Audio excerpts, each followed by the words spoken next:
Welcome to our January 29th, 2019 regular meeting of Chatham County, Savannah Metropolitan Planning Commission. Please stand for the invocation and remain standing for the Pledge of Allegiance. We thank you, O Lord, for the good weather that we're having compared to the rest of the world. We thank you for all the many blessings that we receive daily. Look on us with your mercy. Give us the patience and the authority to make fair and honest decisions. Look on our servicemen and women who serve all over the country for the benefit of our well-being. We ask this in your blessed name. Amen. Amen. I pledge allegiance to the flag of the United States of America and to the republic for which it stands, one nation, under God, indivisible, with liberty and justice for all. Thank you. You may be seated. There's a sign-in sheet near the door of the hearing room. Please sign this sheet to record your attendance at today's meeting. For those of you who would like to speak, there are some blue speaker cards out front. I would ask if you wish to speak, please fill out that speaker card and hand it to the young lady at the desk in front of me. Even if you sign a card and decide you don't want to speak, still fill one out and get it out front to us. You have agendas on the tables out front. Please grab one and take a look at where we're going. Today's agenda is broken down into several parts: notices, proclamations, and acknowledgments. We have items on the consent agenda, which consists of items which the applicant is in agreement, and the staff recommendation and no known objections. The way in which we will present our meeting today is that the staff will present to the board and providing information regarding the petition. After staff presentation, board members may ask questions regarding staff for clarification. Thank you. Petitioners then offer the opportunity to make a presentation, and you were given a time frame in which to discuss what they are presenting to us. I've asked them to keep their comments to 15 minutes. After that, members of the public will be allowed to speak. I'm asking members of the public to limit your conversations with us to 3 minutes because we have a lot of speaker cards out. So I will ask that you limit yourself if you can, please. Once all has been heard by the board, we'll take a vote and then we'll proceed at that point. First item is the approval of the agenda. Make a motion that we swap items 11 and 12 on the agenda. Second. It has been properly moved and second. Any discussion? Any unreadiness? We'll take a hand vote on that to swap items 11 and 12 on our agenda. All in favor? Aye. All opposed? Motion carries. Item number 4, proclamations, acknowledgments. Notices February 19, 2019 regular meeting MPC will be here at 1:30. Items to be removed from the final agenda is item 3, rezoning map amendment. Is anyone here on that matter? That has been removed from my final agenda. The chair will entertain a motion. So moved. It's been properly moved by Ms. Milton and second by Ms. Jarrett. Any discussion? Any unreadiness? Take a hand vote. All in favor? All opposed? It's removed. Thank you. Items on the consent agenda is January 8th, 2019 briefing and regular minutes meeting for approval. Chair entertain a motion. So moved. It's been properly moved and by Mr. Madigan and second by Mr. Coles. Any discussion? Any unreadiness? Hand vote. All in favor? All opposed. Thank you. There being no old business, we move into our regular business. Item number 5, Mr. Lotson.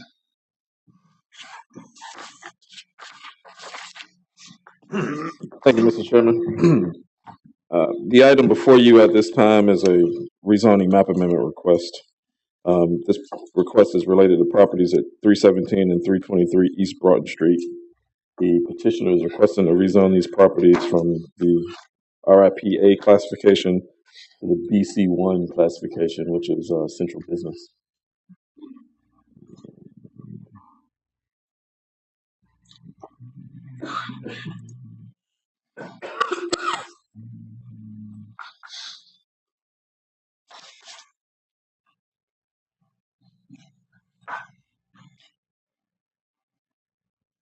The subject property is 0.149 acres in size and is comprised of a 0.10 acre portion of a parcel at an adjacent the property immediately west of the subject property. The larger parcel, which is shown here in the hatch section, is currently a surface parking lot, and the smaller parcel is developed with a historic two-story masonry structure, formerly the Kennedy Pharmacy, which is now part of the Davenport House Museum Complex. The applicant is proposing to expand the existing expand the former Kennedy Pharmacy immediately to the south toward Broughton Lane, and had initially sought a variance to do so.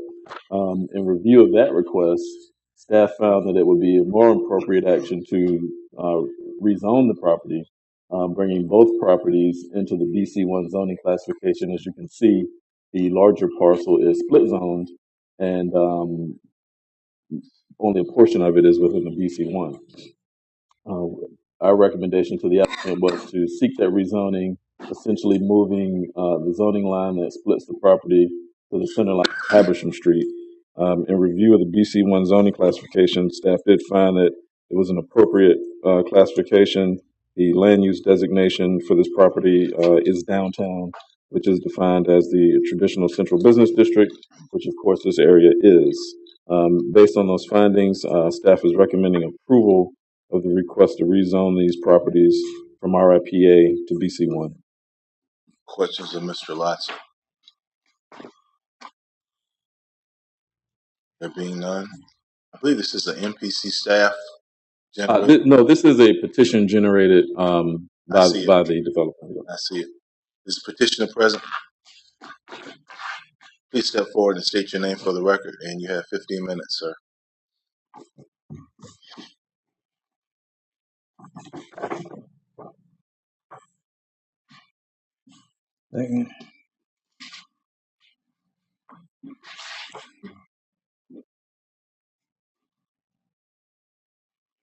My name is Rob Brandon. I'm an attorney with Bowen Falligan. I represent the Davenport House Endowment Fund.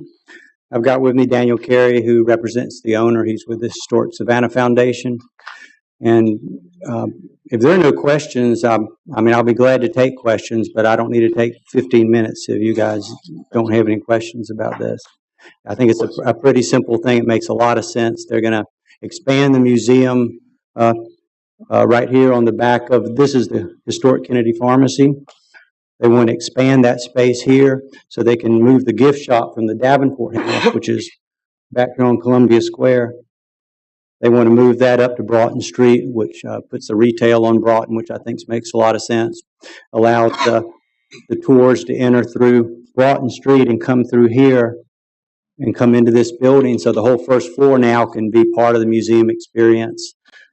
And here they're going to have tell the historic preservation story that people see walking through and back. But it all makes a lot of sense. I'll just take any questions if there are any. Any questions of council?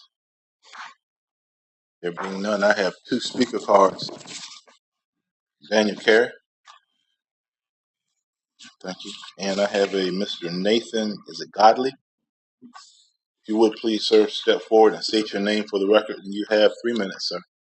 Thank you. My name is Nathan Godley. I own the property across Habersham Street that faces the side of the Kennedy Pharmacy and the garden behind it. I am opposed to changing the zoning because this will allow the Historic Savannah Foundation to add on to an historic building which will detract from its historical integrity and change its exterior aesthetic. I believe it sets a dangerous precedent for our area. If the board allows this change, then there would be no reason for you not allowing others in the 400 block of doing the same thing and surrounding our residents with overbuilt uses of the land. I do not wish, and I know this is not your concern, but I do not wish to wake up each morning, look out my kitchen window at a modern glass and metal-girded building, which the Historic Savannah Foundation, I understand, is planning to put on that property. I believe that this action by Historic Savannah Foundation undermines the foundation's purpose to preserve the character of the historic district and will seriously undermined their respect, at least on my part, as an organization that stands for historic preservation and not changing our district. There are lots of other options for Historic Foundation, the Savannah Foundation, to have a gift shop and offices and interpretation center in the adjacent property next to Kennedy Pharmacy without destroying the exterior aesthetic of the pharmacy. I am a native Savannian. I visited the Davenport House when it opened back in the 60s as a teenager. I find it very difficult to stand today and cannot believe that I am speaking against the Historic Foundation's efforts to do anything in this city, but I find myself very much opposed to this because I will be living across the street looking at a modern structure that I believe will be inappropriate for the Kennedy Pharmacy and will change its character forever. Thank you. Any questions of Mr. Godley? Thank you, sir. Chair will entertain the motion.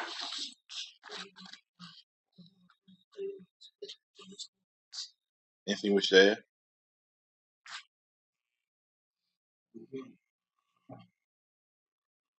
This design has already been to the Historic Review Board.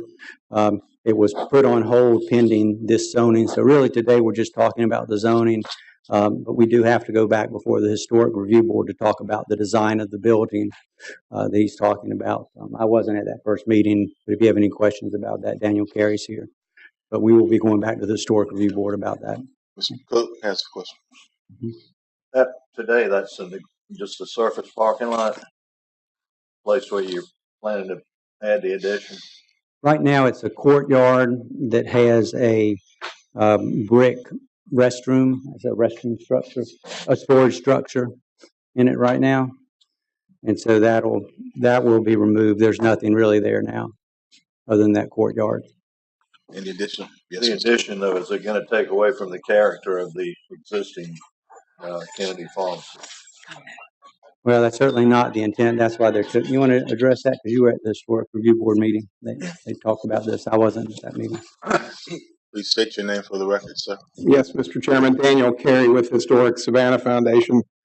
To Mr. Cook's question, I think that's a matter for the Historic District Board of Review to take up. We're going to follow the Secretary of the Interior standards and apply that to the addition. So it'll be distinct, it'll be of its time, and it'll be correct, we think, in height and mass and scale and setback.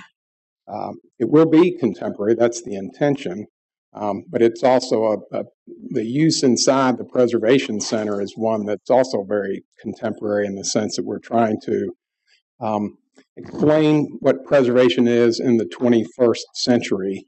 It isn't just in addition to the museum experience, it's really telling a very current and contemporary story about how preservation can be used to transform a city. Any additional questions of Mr. Carey? Thank you, sir. Chair will entertain a motion. Move to approve staff's recommendation. Second. And properly moved by Ms. Jarrett and second by Mr. Coles. Any discussion? Any unreadiness? We are ready to vote. Uh-oh.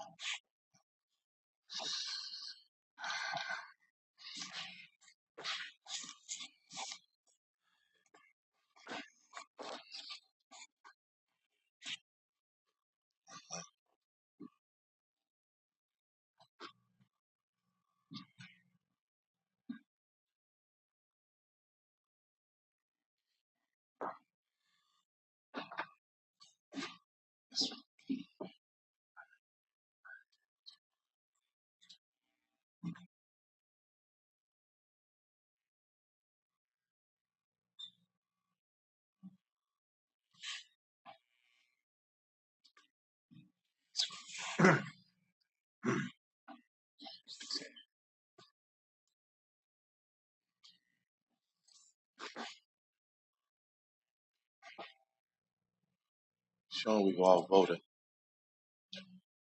No? I'm sorry. Mr. Manigo's not voting. I will eventually. And Ms. Milton's not voting.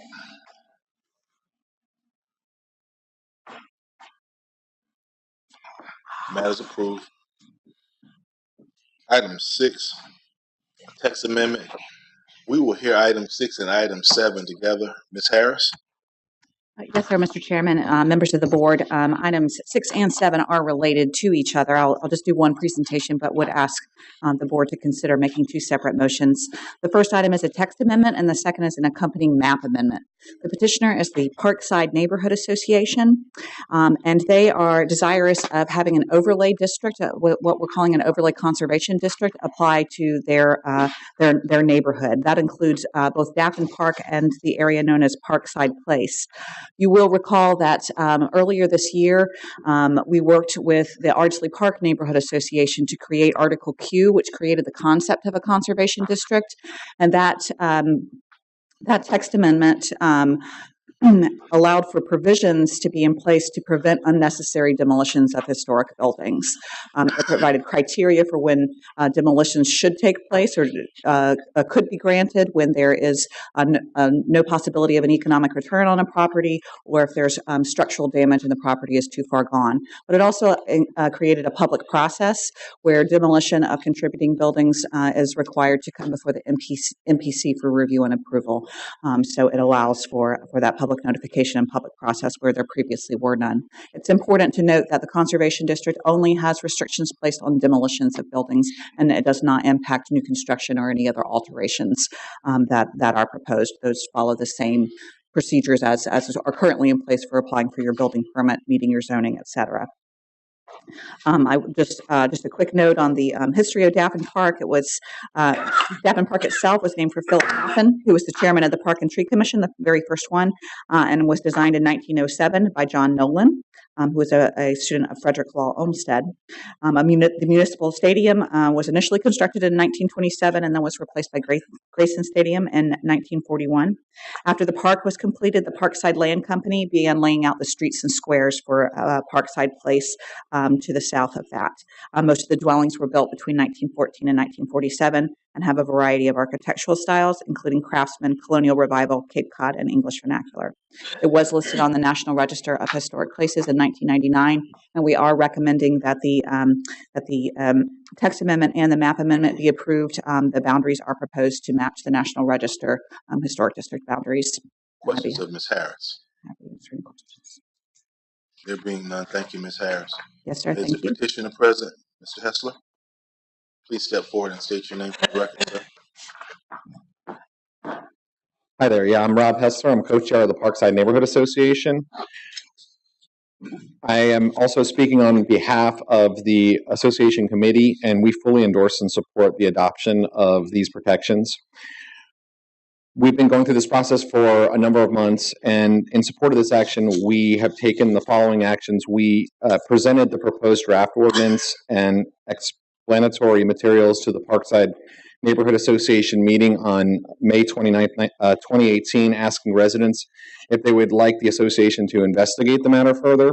A vote was taken at that meeting, and a committee was directed to proceed with the pursuant of this motion, and it was a unanimous vote by the neighbors. A special committee to advise the association was created, comprised of Parkside residents familiar with conservation issues. This included historical preservationists Robin Williams and Connie Pinkerton, Stuart Dorman of Dorman Construction and Preservation, and archaeologist Laura Seifert. The group carefully examined the proposed ordinance and voted unanimously to support the proposed text. For a period of 6 months, from May through November of 2018, copies of the proposed ordinance were available at every monthly Parkside Neighborhood Association meeting. To facilitate discussion of the language, adoption process, and implications of the proposal, copies were posted in the online forums sponsored by the Neighborhood Association. Numerous residents participated in these discussions in Parkside Open Chat on Facebook, as well as the Nextdoor app, and both the committee and the advisors noted above participated and were available to answer any questions or concerns expressed by the residents during that period. We also advertised the possibility of adopting a protective ordinance on Parkside Neighborhood Association flyers that we distributed for 6 consecutive months, delivered to each Parkside resident, all who are within the proposed area. These notices included a phone number and email address to contact us regarding any questions or concerns. We received exactly 1 phone call, which somebody was looking to clarify the details of what was going on. We were able to answer that question in discussing that with them and they were satisfied with the answer and supported the ordinance as it was stated. We then presented the text to be adopted a second time at our Parkside Neighborhood Association meeting on September 25th, 2018, asking residents if they would like the association, to go forward with the application. A vote was taken, and all those in attendance unanimously supported moving forward with this. After resident approval, the Parkside Neighborhood Association independently raised money above and beyond normal Parkside Neighborhood Association yearly dues to pay for the application costs associated with the adoption of the ordinance.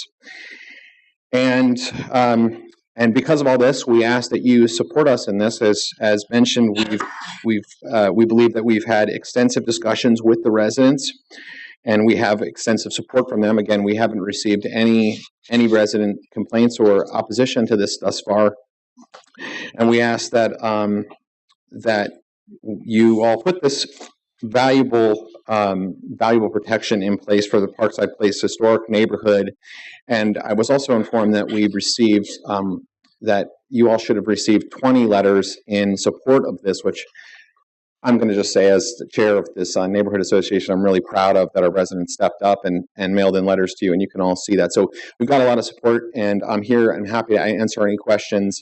To close this, I will say that this is exactly the same ordinance that was adopted by the Ardsley Park, Chatham Crescent, and Ardmore neighborhoods. It's a carbon copy. It's exactly the same thing. So we're not asking for any additional protections or changes to that ordinance in any way.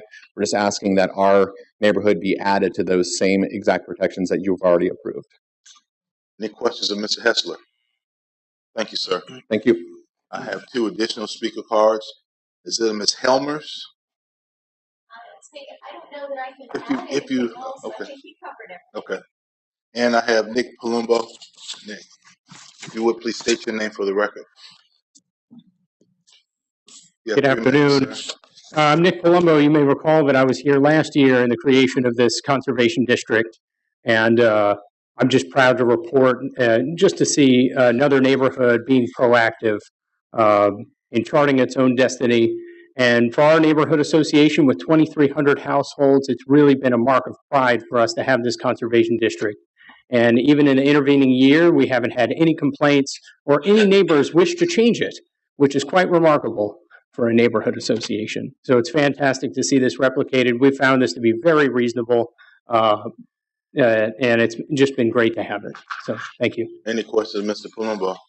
Thank you, sir. Chair will entertain the motion. So moved. Second. Properly moved by Ms. Jarrett, and I can't tell you who seconded. Me and Cole. Second. Any discussion? Any unreadiness? We are ready to vote on item number 6, the text amendment.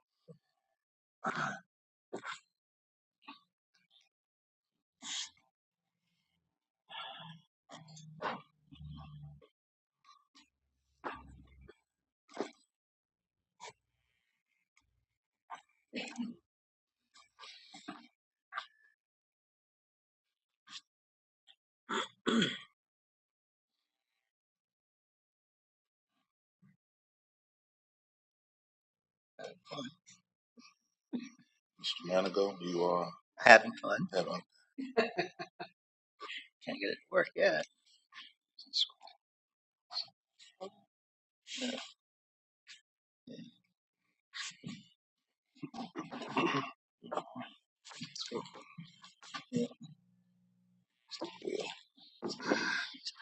Here we go.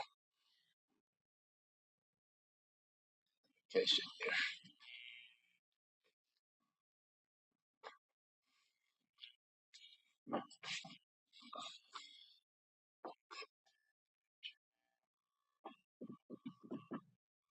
carries.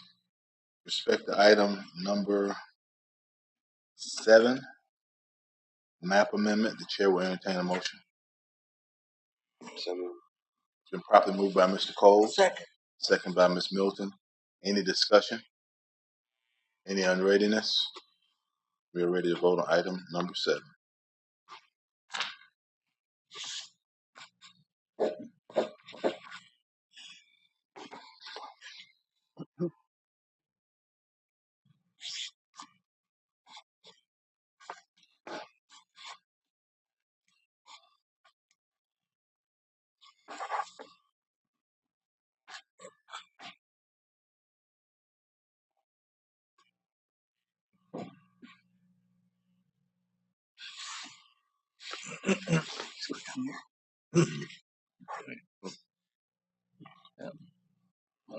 Lost it.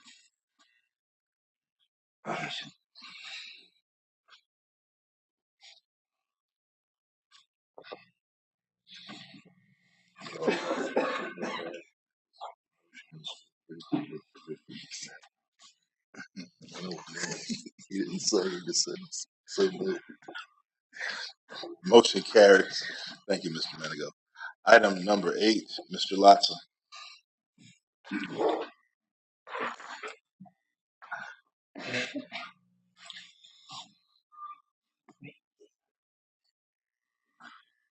Mr. Latson, as I recall, item 8 and item 9 are related.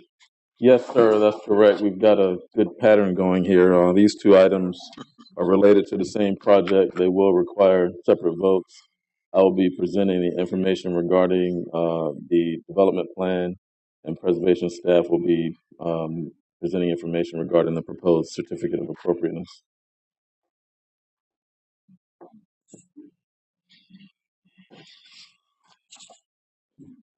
The petitioner is requesting approval of a general development plan pursuant to Article K, Section 8-3025 of the Savannah zoning ordinance.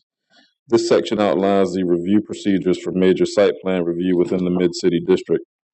This property, or I should say properties, were recently rezoned to the TC2 zoning classification within Mid-City. There are actually 8 parcels here that have been purchased by the applicant.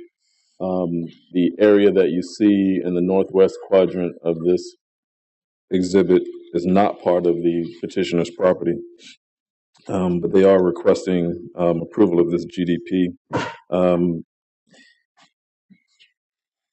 The properties are bounded by Montgomery Street, immediately to the west on this picture, immediately to the east, MLK to the west, and West 31st Street and West 32nd Street. Should mention that a recombination of these parcels will be required prior to the specific development plan approval. The petitioners submitted this plan that includes a mixed-use multifamily building.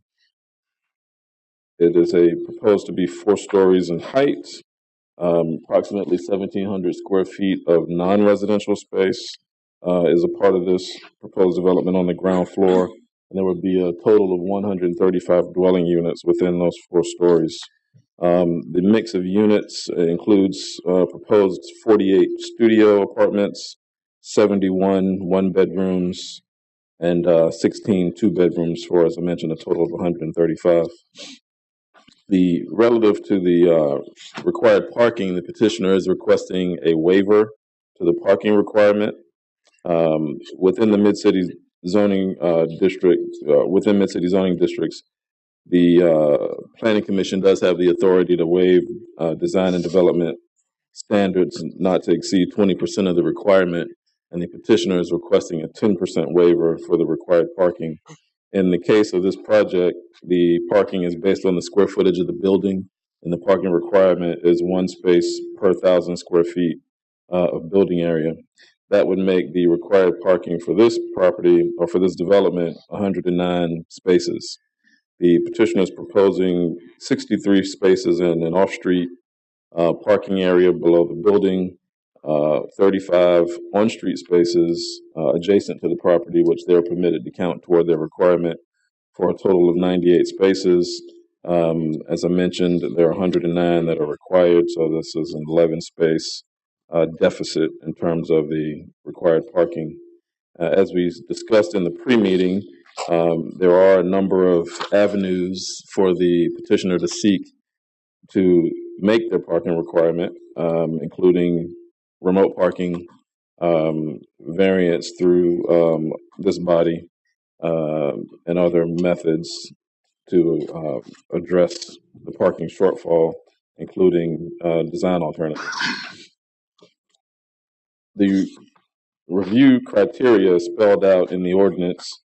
Staff finds that the proposed development plan generally meets the review criteria, with the exception of item C, which is sufficiency of off-street parking and loading.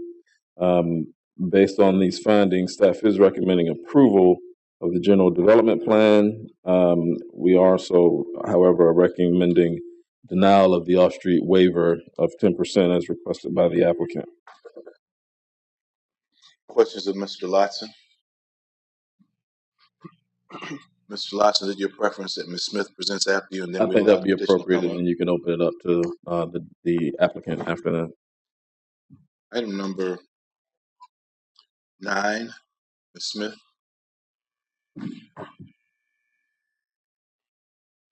Thank you, and good afternoon.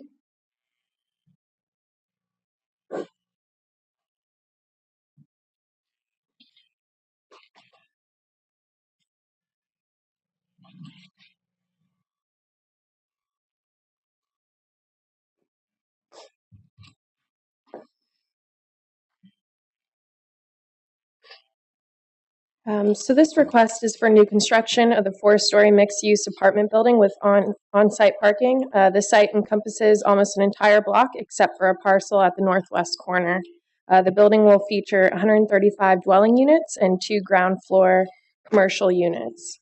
Non-contributing buildings currently exist on the site and have been previously approved by staff for demolition. Generally speaking, staff finds that this project is visually compatible and finds the overall massing, height, and design of the building to be in keeping with the design standards. Staff is requesting that some additional information be provided and submitted to staff for review, and that a few relatively minor revisions be made to the design details and materials.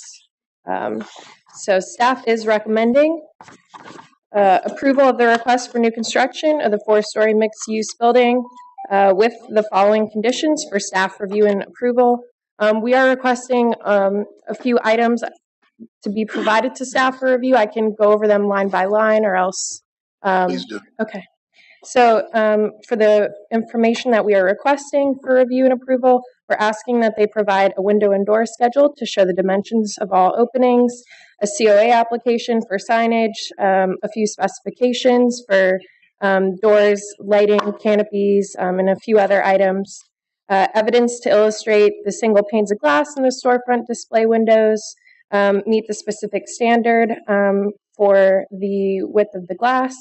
Provide additional information and clarification on the openings and voids at Montgomery Street and MLK. And that's just here, and then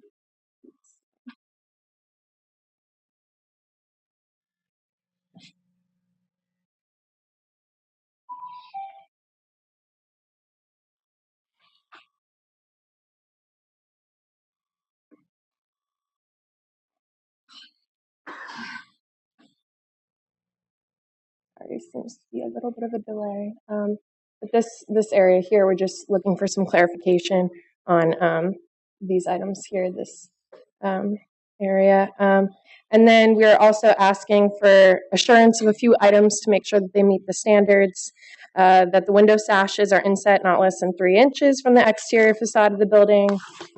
The storefront glazing is subdivided sashes are inset a minimum of 4 inches. That the storefront displays, shelving, and signs shall cover no more than 15% of the total window area. Ensure that all windows are operable. Ensure a continuous treatment of stucco over the concrete foundation and stoop. Ensure encroachment permits are obtained from the city, and that burglar bars or any type of roll-down security shutter system is not used at the site. And then in addition to that, we are requesting that a few items be revised. That would be the window specification. We're requesting that that be revised to an approvable spec that we have outlined on a pamphlet that we have. And then also adding openings or some form of architectural articulation to the blank facades at West 31st Street. So that would be here and then along here. So these would be visible from MLK. Eliminate the vertical projecting roof feature at the Montgomery Street elevation.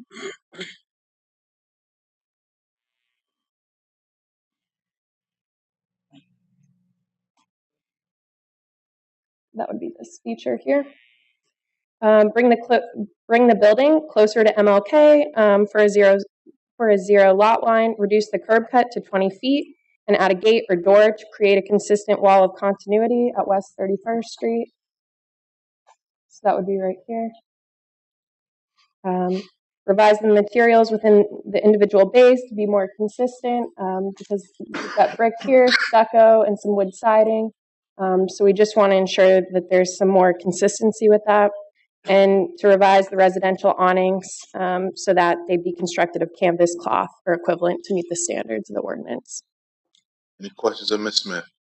Yes, Mr. Manigault. With the many items that you are requesting and you do not have an approval, where do you stand here with as far as we're concerned? Primarily because it's like you ask them the questions and you tell them what's needed, but as far as I can understand what you're saying, there's no answer from them. Where are they? Are they approval or disapproval or what? At this point, it's staff believes that the petitioner is in agreement with these conditions. Otherwise, you believe that, but you don't have their assurance that they agreed to it, right? We haven't heard otherwise from the petitioner. So it's an open item. It's like you're saying to us, here's where we stand, here's how it looked, we need your approval. It doesn't work that way, right? Yes, I understand the concerns. But I'll ask them when they get up. Hopefully they'll be here. Somebody from... Any additional questions, Ms. Smith? Is the petitioner present? Please step forward and state your name for the record. Good afternoon, Mr. Chair, members of the Commission. Josh Yellen here today on behalf of Montgomery Street Partners. We also have with us Justin Farrick and Andy Lynch from Lynch Associates, the project architects, and Michael Roach from Thomas & Hutton, the project engineer. I do want to quickly address the concerns of Mr. Manigault. This is the standard process that occurs for these design reviews as it happens at Historic District Board of Review and as it happens here. We submit our plans, we get a staff report the Friday before the meeting. They can recommend conditions for approval. We can't get a permit. We can't build our project until we meet those conditions. If the approval here today has the conditions placed upon it, this building will not be built without those conditions going into effect. We cannot go to the city of Savannah and obtain any building permits that do not meet the approval of this board. And that's traditionally how it works at HDBR, where we can go in, present design, prevent size and mass, receive comments from the board with the assurance that we will then meet with staff and continually work out the issues so that the project that is built has been approved by the design review board. And what we're asking for here today, both for the waiver for the parking and for the design review, are ultimately minor points about the overall scale of this project. And we would like to see this project continue to move forward because we have a staff recommendation for approval, both for the GDP and a staff recommendation of approval for the COA for the design. If staff was not comfortable with the design and the GDP as presented, they would recommend denial for these applications. But in fact, we're coming here today with a recommendation for approval so long as we can meet certain conditions, revising the design in certain areas, and to discuss the parking. And the parking is primarily what I want to address today. I don't know if you all want to talk about design now or... I did briefly want to address the parking as it exists currently in the Mid-City District. And as staff mentioned in the report given, This commission, this board is empowered to grant waivers of up to 20% in the Mid-City District. You are granted that by the ordinance in the Mid-City District ordinance. A 20% waiver is allowed to be granted by this board because under 20% is considered a minor variation from the development standards. Today, we are requesting a 10% parking waiver for the parking that will be provided for this unit. The ordinance requests that we provide 109 spaces. We are asking for a waiver of 11 spaces total, which is a 10% waiver from the ordinance. Additionally, the Mid-City District, in terms of its parking calculation, is a little unique in that multifamily dwellings and single-family dwellings are based upon a standard of 1,000 square feet per gross building area. And gross building area, in my mind, is a very odd way to measure particularly multifamily dwellings. It makes sense for single-family homes where you build your home, you have your front door, you walk in, the hallway is your hallway, the porch is your porch. Everything within that home is yours.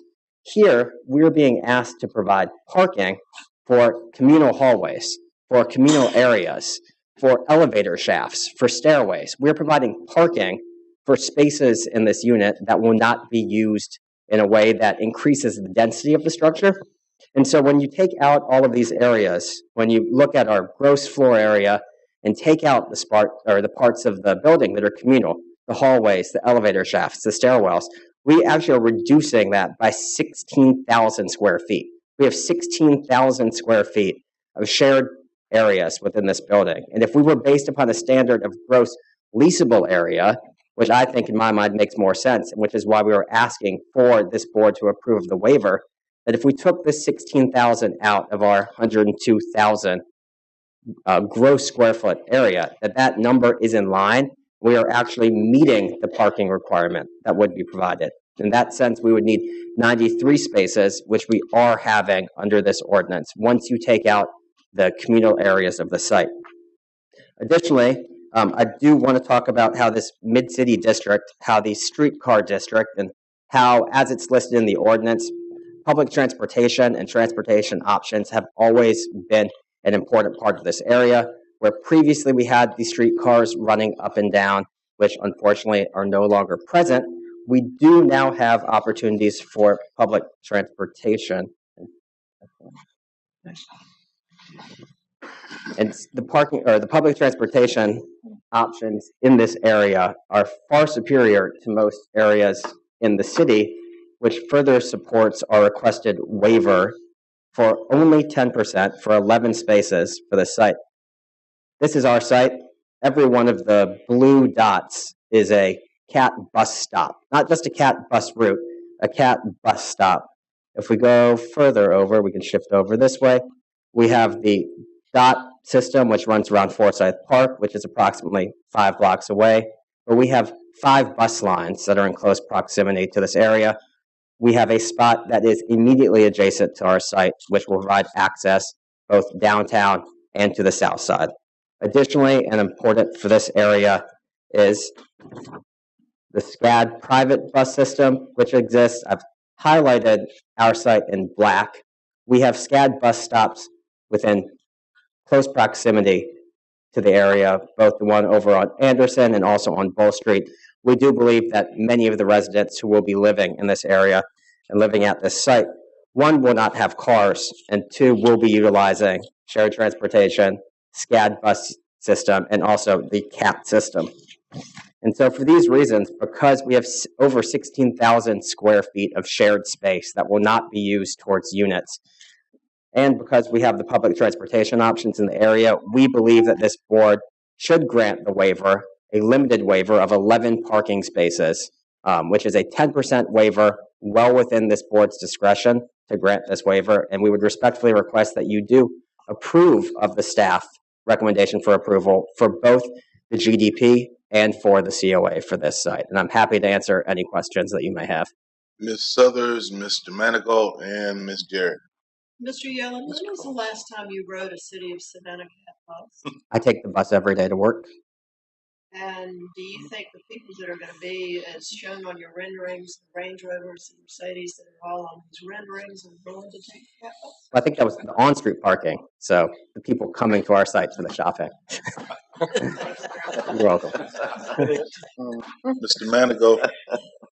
Well, with all of your explanations, and I understand how you guys operate in order to get something done. Do you think we're being overzealous asking for the amount of parking spaces for 90 within the 90 area, reducing the 10% that you're asking for? Personally, I believe that the 10% is warranted Yes. based upon what I mentioned, 16,000 square feet of shared hallway space, which is not going to be utilized in the way that should increase parking. And also because we do have these excellent public transportation and the SCAD bus systems within the area, that I do think that from the type of residents moving in, that even at the parking that we are having, that we will be overparked. And do you have the 90 spaces available, or you have to get other space to add to it? We have, as requested, the 90, I believe it was 98 spaces. 98 spaces, but 35 spaces are coming from where? From the mid-city district allows you to count on-street parking towards your parking requirement. Good luck with that. Ms. Jarrett, Mr. Coles, and Ms. Milton. Okay, I wanted to ask about the parking as well. You have how many units in this building? 135 units. Okay, and how many commercial spaces in this building? There are 2 small commercial spaces, both under 2,500 square feet. Okay, and are you making a donation to CAT to help keep them funded? No. Have not talked to CAT yet. Mr. Coles? My concern is parking as well. And you talk about shared spaces in the building negating the need for parking spaces, but those spaces surrounding the structure are shared spaces. They're not devoted to your project, right? Yes. So I understand that they're allowed to be included in the count for parking, but when you're seeking a waiver, I mean, that's kind of a loophole really for Mid-City right now that I think is probably going to be closed as more construction happens in the Mid-City area. So I don't think that we're doing Mid-City any favors by granting any waivers for parking. Under NUZO, this entire area, if we're going to talk about the loophole being closed, under NUZO, we would be entitled to, without coming before the MPC, a 25% reduction for parking. We would also get a required 5% parking reduction for bicycle spaces. We would also get a 5% parking reduction for providing moped spaces.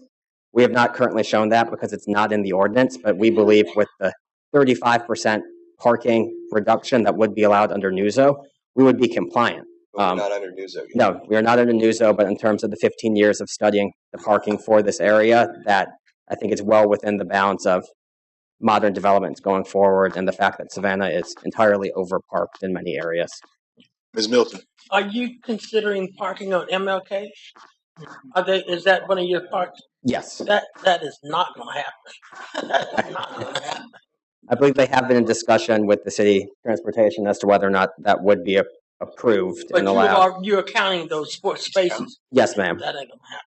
And just to address one point also about the remote parking, as in the staff report, we firmly believe that for this area, that putting in more surface parking lots around the area is not what the Mid-City Starland District needs, that we are trying to contain all of our parking on site and that we are requesting this waiver so that we don't have yet another surface parking lot that could be better utilized and better improve the area. Go ahead. Is that lot that was not purchased, is that negotiables? Is it, I mean, are you still in conversation with trying to purchase that other lot? I did extensive research on trying to track down the owner of that property. I believe she is in Florida and has been non-responsive to all communications. I know that the property has been vacant for many years.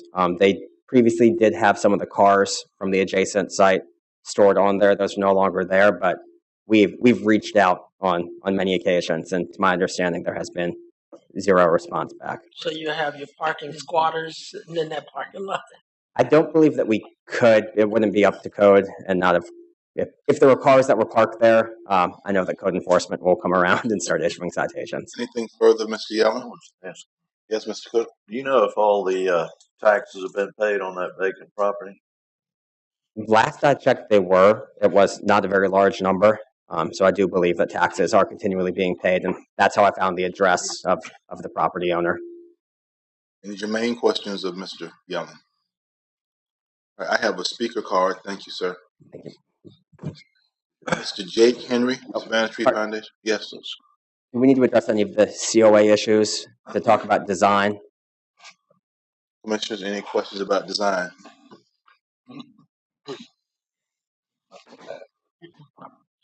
I have a speaker card from Mr. Jake Henry. If you will, please step forward, state your name for the record. You have 3 minutes, sir. Hi, good afternoon. I'm Jake Henry with the Savannah Tree Foundation. I wanted to start off with two things. First, I acknowledge that this is a general development plan. It doesn't go into all the landscape details, and we're not explicitly opposed to this project. There are just some important components we wanted to address at this time. The first of which being the lack of tree lawns that were shown in the conceptual drawings.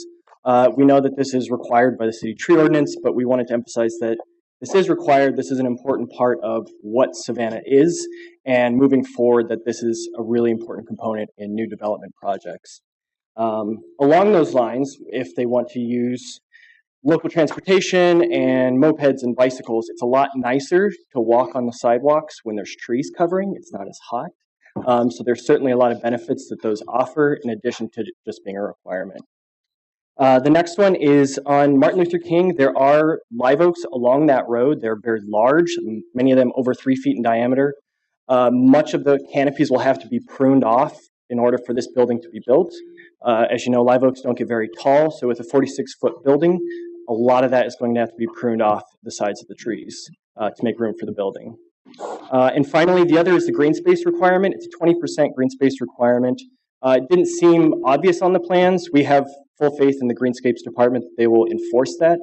However, we've been noticing lately on a lot of development plans that the standard is to pay into the tree fund when they can't meet that requirement. We think that should be an exception rather than the rule. We really want to try to make sure that these development projects are meeting that green space requirement. This is important not just for the look of the building, but for the cultural landscape of Savannah moving into the future. Right now, these projects that are being approved by MPC are going to define what Savannah looks like for the next 100 years. These trees aren't going to live forever that are currently here, so we have to think really hard about what's being planted, what's being put in right now for what it's going to look like in the future. And that's it. Yes, Mr. Cook. Are you saying that they don't really need to put any trees in? All they have to do is contribute to the tree fund, and they can. Well, we don't know exactly what amount they're allowed to allocate to the tree fund. That's not explicit in the tree ordinance right now. We know there's some amount, but it's not explicit what is actually required to be on site. So that's an unknown at this point. Yes, as far as I know, it seems that's a pretty commonplace to pay into the tree fund when it's not convenient to build all your green space on site. Mr. Lotson, you have something to add? Yes, sir. Mr. Chairman, I was just going to add that it's been my experience with the Greenscapes Division of the City of Savannah that on undeveloped lots such as this, greenfields essentially, they require the 20% and that a good faith effort be made by the developer to make the 20%. And then the occasion that they believe that it cannot be done reasonably, then they may approve some payment into the tree fund. Yes, Ms. Garrett. Do we have anything that indicates that there's a tree lawn anywhere on this project? The applicant has not provided a landscape plan at this point, but that landscape plan will have to be provided with their specific development plan, and it will have to be reviewed and approved by the city's Greenscapes Division. But it looks like the buildings basically take up the entire block, except for the one vacant lot that they don't own. And I will say that oftentimes the city will allow planning in the right of way to count toward that 20%. So they will have to work with the developer to determine where those plantings will go. So we have a lot of questions out there regarding plantings and parking and that type of thing, and to a lesser extent the design standards. I think that's fair to say, yes. Anything further of Mr. Henry? Thank you, sir. Thank you, by the way, for switching away from styrofoam cups. Thanks for switching away. Mr. Yellen, anything you wish to add further?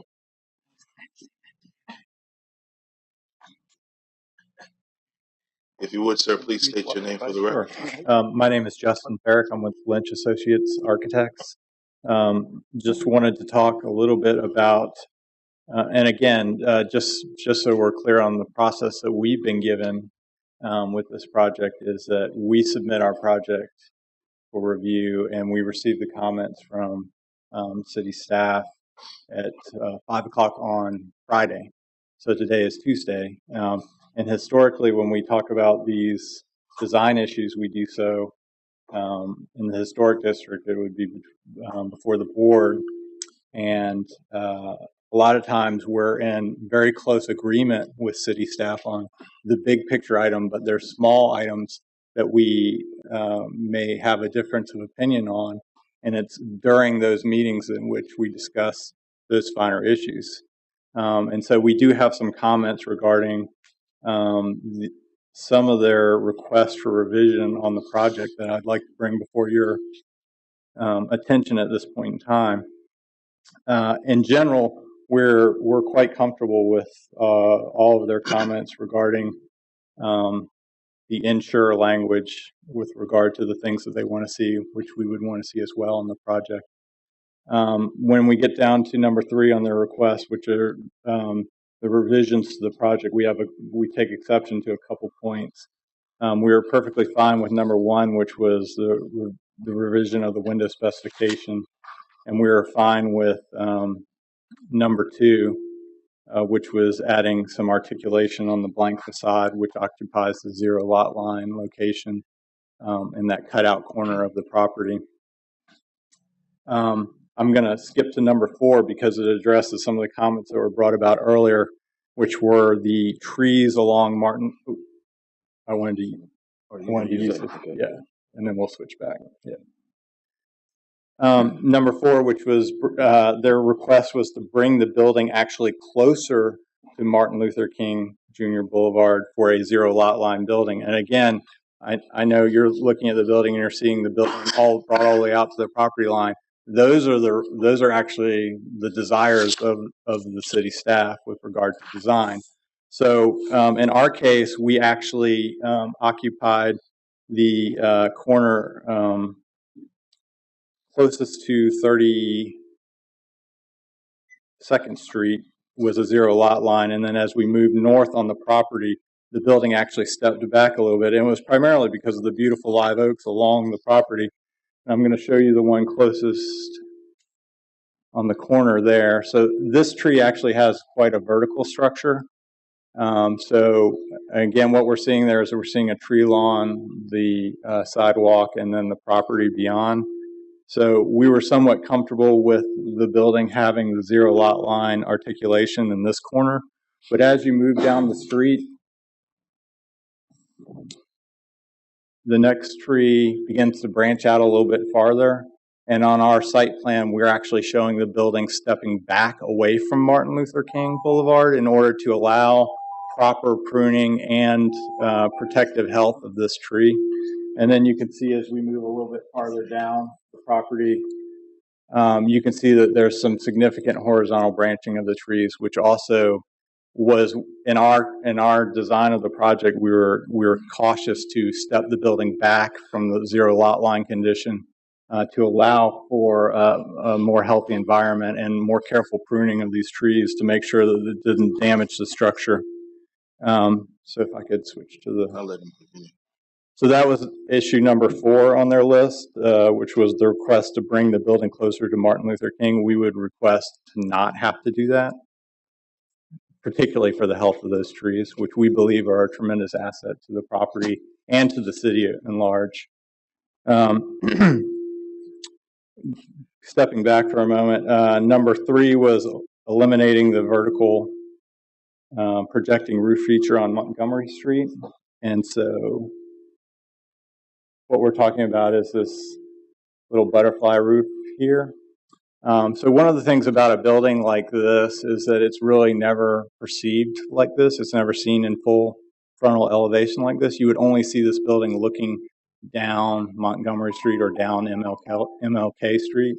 And so we saw that architectural expression as something that you would actually see viewing down the street. and it's not prohibited within the ordinance. We see it as an accent roof, and it actually designates, we have commercial space here, and then we have this vertical articulation in the building, which is the residential entry into the building itself. And so we saw it as an architectural feature that could be viewed down Montgomery Street. And so as an expressive accent roof, we felt it was appropriate. Quickly, I have a very quick question. Sure. I hate to disturb. Yeah. Is it fair to say that on those, it sounds like we have more issues than we are not in agreement with, and those we are in agreement with as you move down? Is that? I actually don't believe that's accurate. And again, maybe we're used to talking to the finer points of design, and the way this process has been set up is that this is now the forum in which we talk about these things. And so we've come to you, we've gotten staff comments, again, a day and a half ago. And so this is our opportunity to talk about design and make an argument for a project that we believe should be approved and is a value to the city and to a good use of the property itself. Can you wrap this up in the next 3 minutes? I can certainly try. Go for it. Sure. So we believe that's appropriate roof. There's an issue about the curb cut being only 20 feet wide. We believe that actually transportation will have an issue with that because which we can see right here, they're asking for a gate to be located in the split entry, and meeting with staff prior to our submittal, one of the comments they had is they wanted a division in these openings, which actually causes a wider bay spacing. And we believe that transportation will have an issue with placing a gate there when you don't have 20 feet from the property line to actually get into the gate. So we would take exception with both the curb cut width and the gate, unless for some reason transportation would be okay with that. Number 6, revise materials within the individual bays to be more consistent. We're showing an exposed concrete base at the bottom of this building, which we believe is an appropriate contemporary material, and add some articulation to the bottom of the building, which we think is appropriate, and certainly exposed concrete in contemporary buildings is allowed. And then the last one that we would have objections with is revise the residential awnings to be canvas, cloth, or equivalent. And I'll take just a minute to explain our argument on this. We believe that it is, by their definitions, a canopy and not a awning, because an awning is defined as a lightweight exterior roof-light shade that typically projects over a window or door, usually made of canvas or similar fabric. And according to their definition, a canopy is a permanent projection over an entrance which is architecturally and structurally integrated into the design of the building. In the Mid-City Ordinance, they allow for what is known as shed roofs and porch roofs, which are subordinate and attached to the primary structure. And we believe that these canopies, not awnings, occur specifically only over the porch or stoop sections of the building. And these roof structures are pitched at 3 and 12, which is allowed per definition in the Mid-City Ordinance. So we designed the building specifically to meet that roof pitch requirement and function as a porch roof. And that's why they are what they are. And we do not perceive those by definition as an awning. So again, we would respectfully ask for a reconsideration on number 7. So in summation, we agree with the revisions 1 and 2 and would ask for relief on revisions 3, 4, 5, 6, and 7 based on my comments. Thank you. Any questions, commissioners? Yes, Ms. Miller. That very first photo you showed with that tree on that corner. Yes, ma'am. That's the property behind that is the property that you No, that is the property we do own. Okay. So it's starting at the corner closest to the corner that we own, and I moved down the street northward on the property towards the missing corner, which is the northernmost corner of the property. What street is that? This right here is 31st Street. So are they going to enter the building from 31st Street, from 31st Street. Is that where you're looking at the curb cuts? That's correct.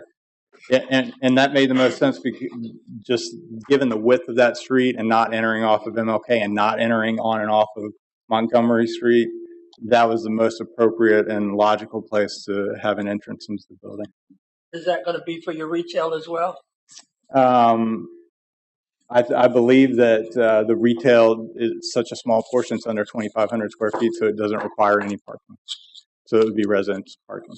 Mr. Manigault. Yes, sir. Regarding the trees that you did show on the property, Yes, sir. and you said they would have to be pruned back, you Yes. are aware that the city have very objection to pruning certain amount of trees, right? Are you within the guideline? Do you have that approval yet?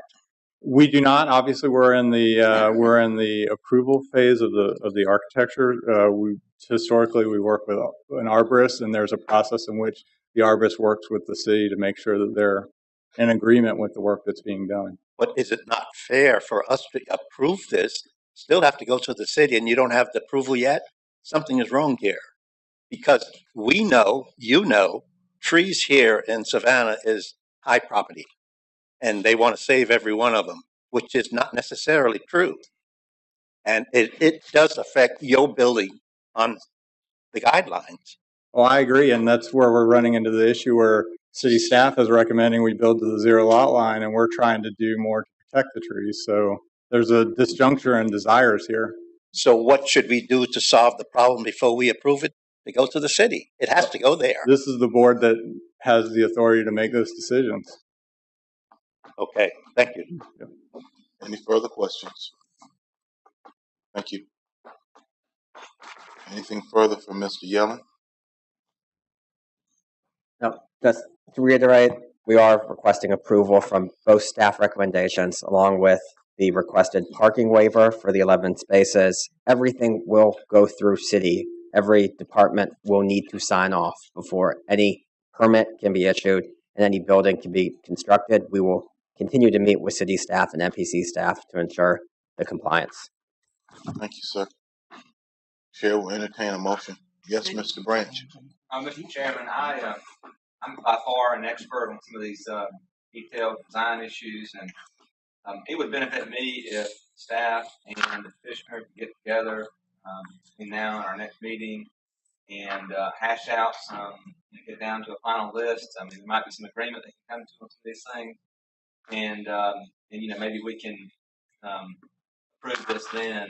Right now, I'm not comfortable putting on the applicant the conditions that they would just have to go with these things per staff's approval. So we have the final say, so I would move that we continue this to the next scheduled meeting. It's been properly moved by Mr. I have a question first. Point of reference. It's been proper motion placed on the table by Mr. Branch. Second. It has been properly moved in second. Discussion, Mr. Noah. Is there anyone here to speak on this against it? Go ahead, Mr. Hart. When you say speak, you mean for the city? No, I'm talking about in the public. No problem. Okay. Any discussion? I know she's my question. Any unreadiness? It's been properly moved and second that we continue this matter. We're ready for the vote.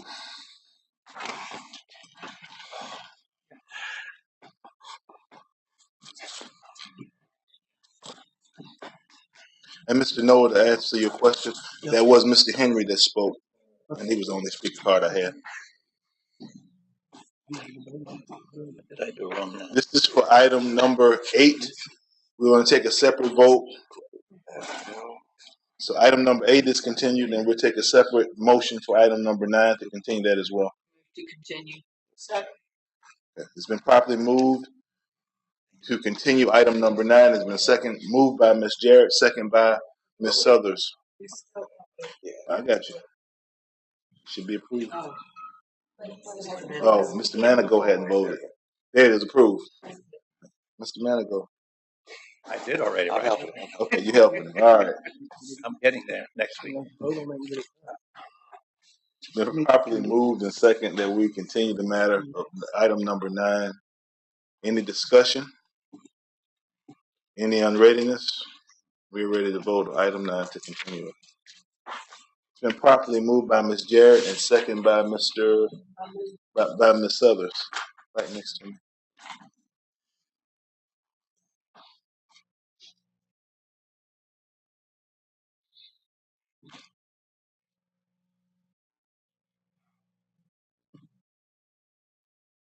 No,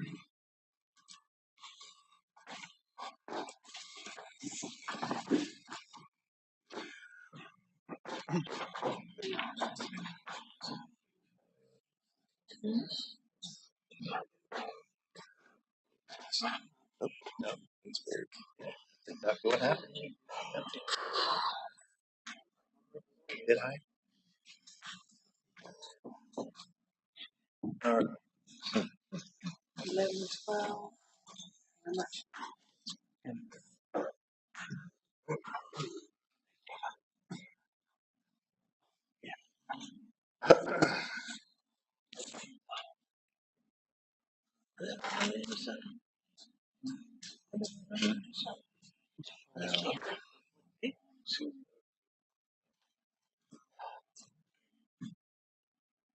Ms. Shreve, which item are you here to speak on? Is it Connie Shreve? Is there Connie Shreve present? Okay, thank you. Motion carries. Ms. Shreve, what item are you here to speak on, ma'am? About the Louisville Road Fund. Thank you. Item number 10, zoning text amendment, Mr. Larson.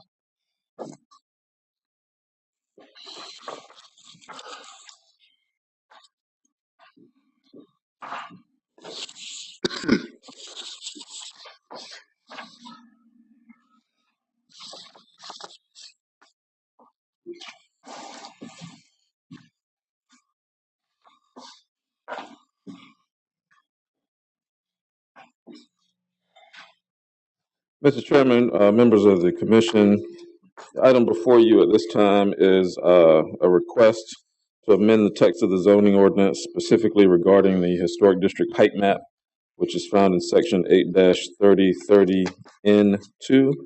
The applicant is proposing to amend the map for certain properties located at 114 West Bay Street and 126 West Bay Street. Highlighted on this exhibit. In the 1990s, the mayor and aldermen of the city of Savannah made the decision to engage preservation consultant to provide recommendations on policy changes that would help protect and preserve the landmark historic district.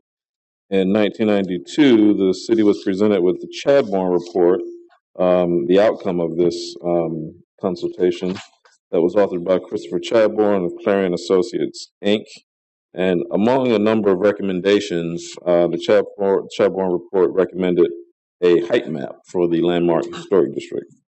The report stated that relative to height, the importance of establishing guidelines was significant, and it stated specifically that height regulations would provide predictability to the development community, surety to neighborhoods, and continuity to the historic city, which is at the root of the city's tourist economy. Subsequent to this report, a citizen-led stakeholder group was established, and this committee revised the original proposed height map from the report, and this revised map was later adopted by the City Council in 1997.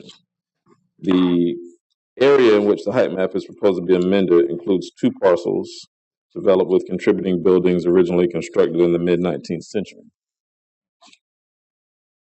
This exhibit shows a picture of the 2 buildings that was provided by the applicant. The existing Cotton Sale Hotel, which is here, and the 2-story commercial building located at this location.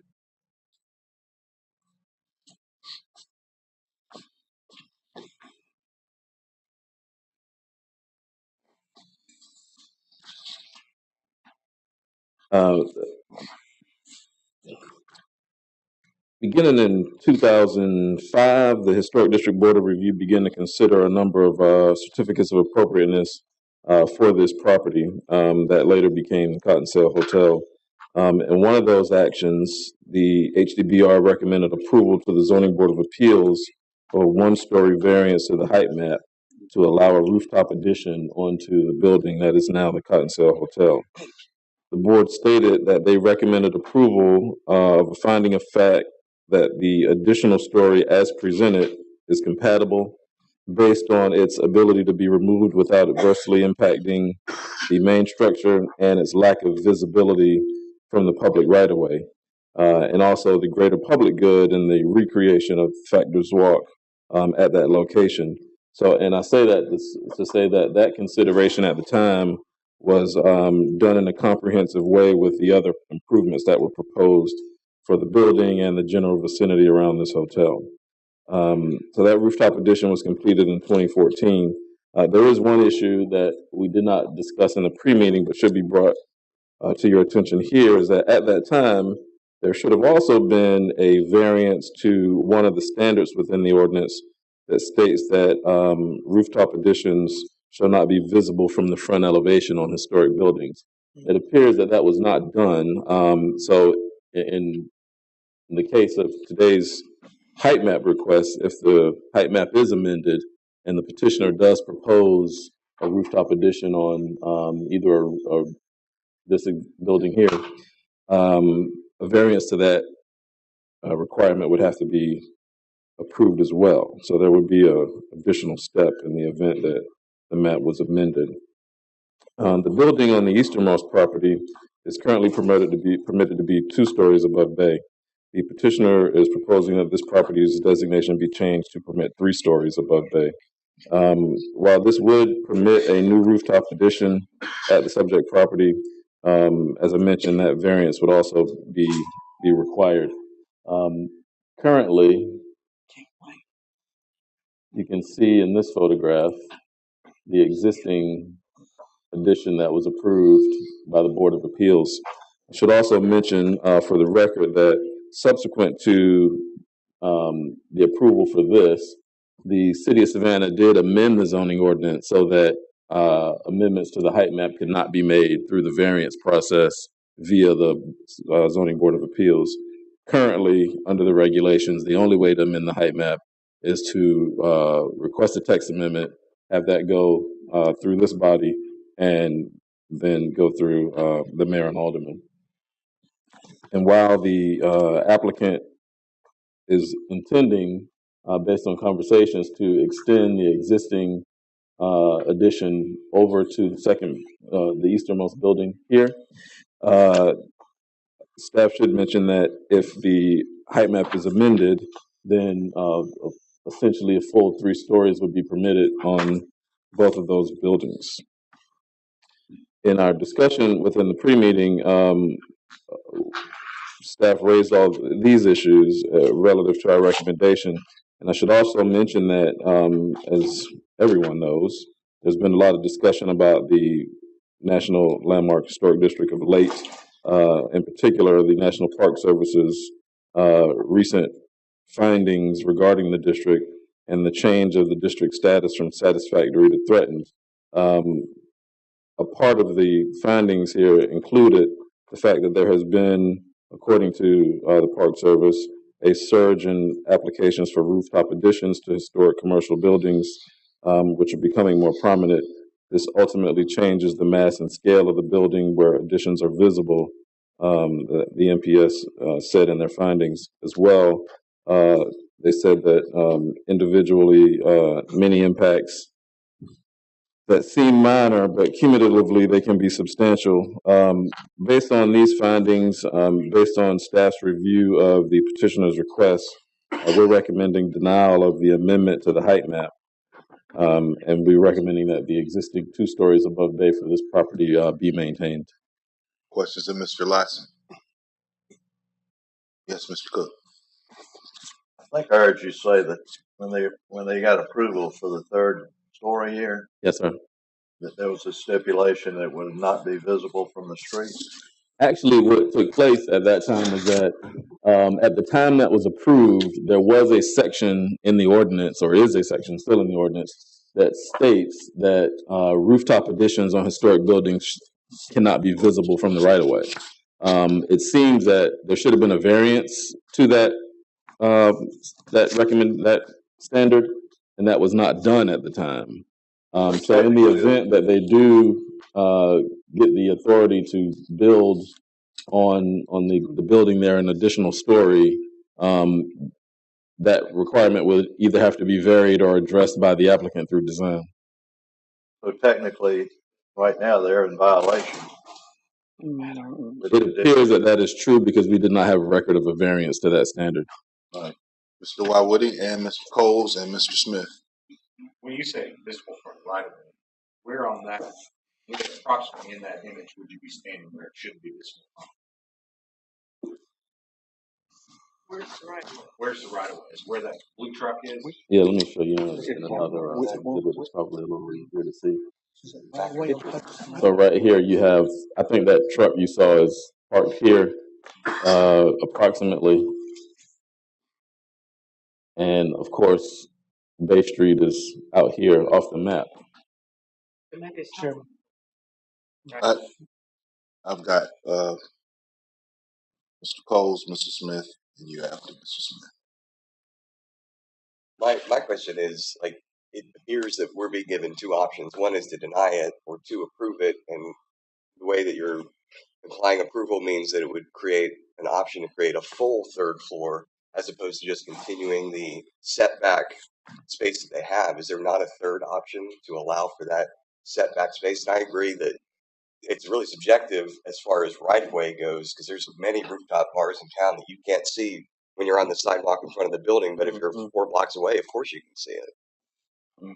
So my question is there a third way other than denial or approval that would allow them to extend what I consider visually something that's not offensive to that additional? Well, I think the way to answer that is that if the height map is amended, the applicant would still be going before the review board for the design aspects for the addition. So this really is a question of should we or shouldn't we amend the map?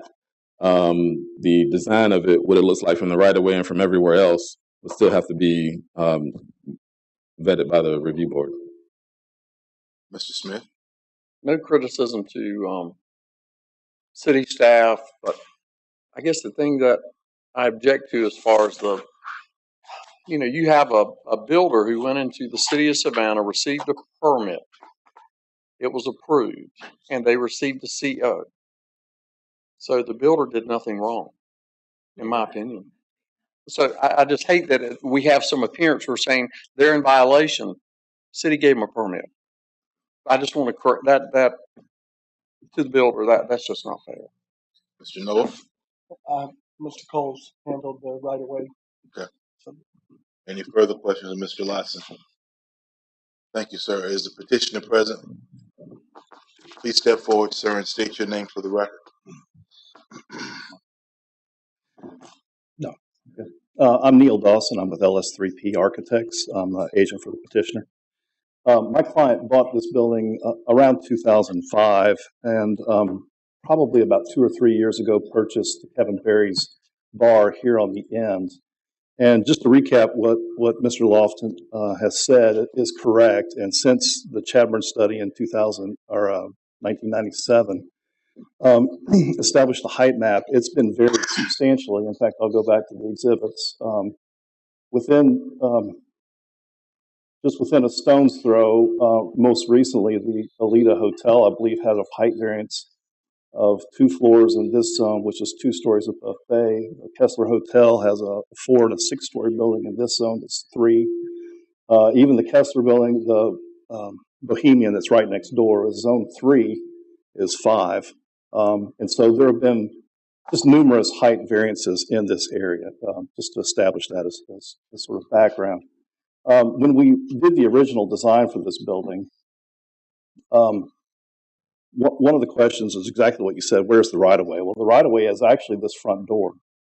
This property is 0 lot line, and so all of Factors Walk is owned by the city.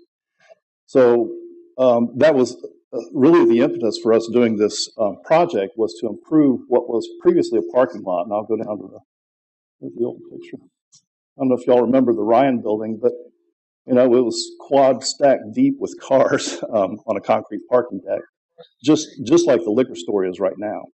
And so our client, as part of our approvals in 2005, when we went to Historic Review Board, we said, we're going to improve the public right-of-way and restore Factors Walk. And in exchange for that public benefit, we would like to have permission to vary the height map to add a rooftop addition. which at that time could be done at the Historic Review Board and then subsequently ZBA, which I'm still not sure why we didn't do ZBA. And so in their approvals back in 2005, we argued that the right-of-way was essentially this, which is kind of the midline of Bay Street of that right-of-way. That right-of-way is about 300 feet wide because it goes from the face of this building over to the face of Five Guys across the street. So it's an extraordinarily large right-of-way.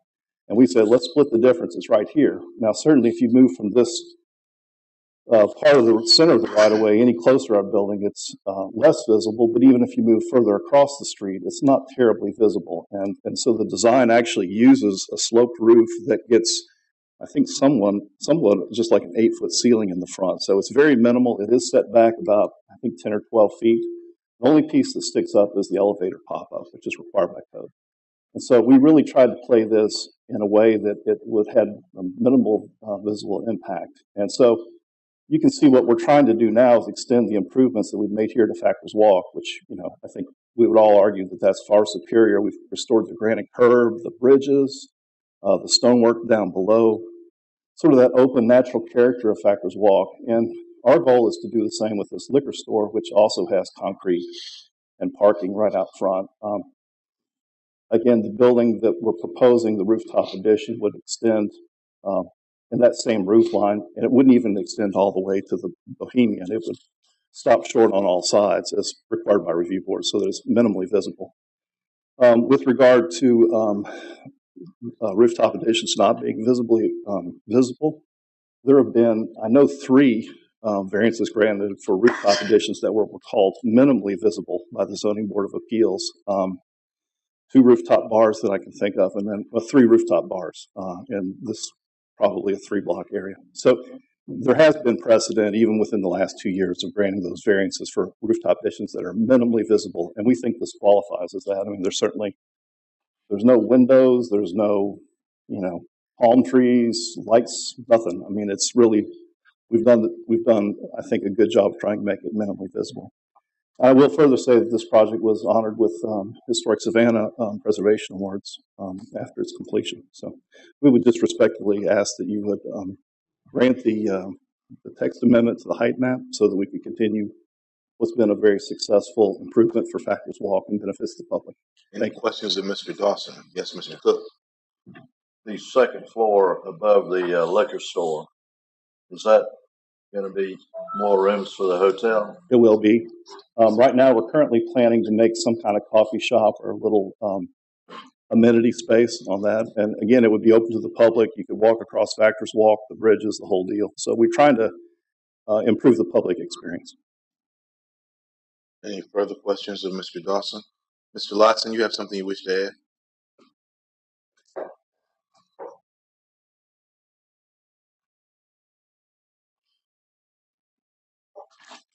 Just a couple of points to address some of the concerns that came from the board regarding the process and the review process. I wanted to go on record and say that the applicant previously, in terms of the rooftop addition, did go through the appropriate process and was approved properly. The issue of whether a variance was needed was not brought up at the time that the applicant came before the ZBA and the Historic District Board of Review. So in regards to conformity, I wanted to make that point. The other point was that there were specific findings of fact related specifically to this rooftop addition that the review board made regarding approving that addition, that non-historic addition on the historic building. Thank you, Mr. Lotson. Any questions of Mr. Lotson? I have 2 speaker cards. Mr. Rosenwald, Bob Rosenwald, please step forward and state your name for the record, sir. Thank you, Mr. Chairman. I'm Bob Rosenwald with the Downtown Neighborhood Association. As always, these are difficult because there's always trade-offs. To the Downtown Neighborhood Association, at some point, the height map, which took a long time to develop and got everybody involved, has to be considered sacrosanct. And you can always find someone who had a variance and So just because there's a precedent of a variance doesn't mean that the next petitioner should get one. In this particular case, I think people do like the Cotton Sale Hotel. There's a lot to like about a lot of things, but there's a lot to like about the integrity of the landmark historic district that this height map is designed to retain. And we can't keep kicking the can down the road and the steady drip, drip, and the erosion of the things that make the landmark historic district what it is. And we keep getting higher and higher, and we keep getting more rooftop amenities, some of which you can't see from certain areas, some of which you can see forever. It is just, at some point, the line needs to be drawn. To me, this is as good a case as any. We think that with the landmark historic district being threatened, these are exactly the kinds of exceptions that cause that kinds of threat. So I would certainly strongly support staff's recommendation for denial of this petitioner's request. Thank you. Any questions of Mr. Rosenwald? Thank you, sir. I have another speaker card, Mr. Daniel Carey. If you will, please step forward and state your name. Thank you, Mr. Chair, members of the Commission. Daniel Carey with Historic Savannah Foundation. We agree with staff's report and staff's recommendation to deny the request, and we agree with the Downtown Neighborhood Association's position. I think the couple of points that I'd just like to underscore that this has gone through quite a bit of review, public input, and process. And while we know that's never maybe 100% complete, we ought to let that mold set for a while before we tinker with it any further. And I think we have to respect the work that's been done, the opportunities for input and comment and changes, and then we have to kind of let that go for a while.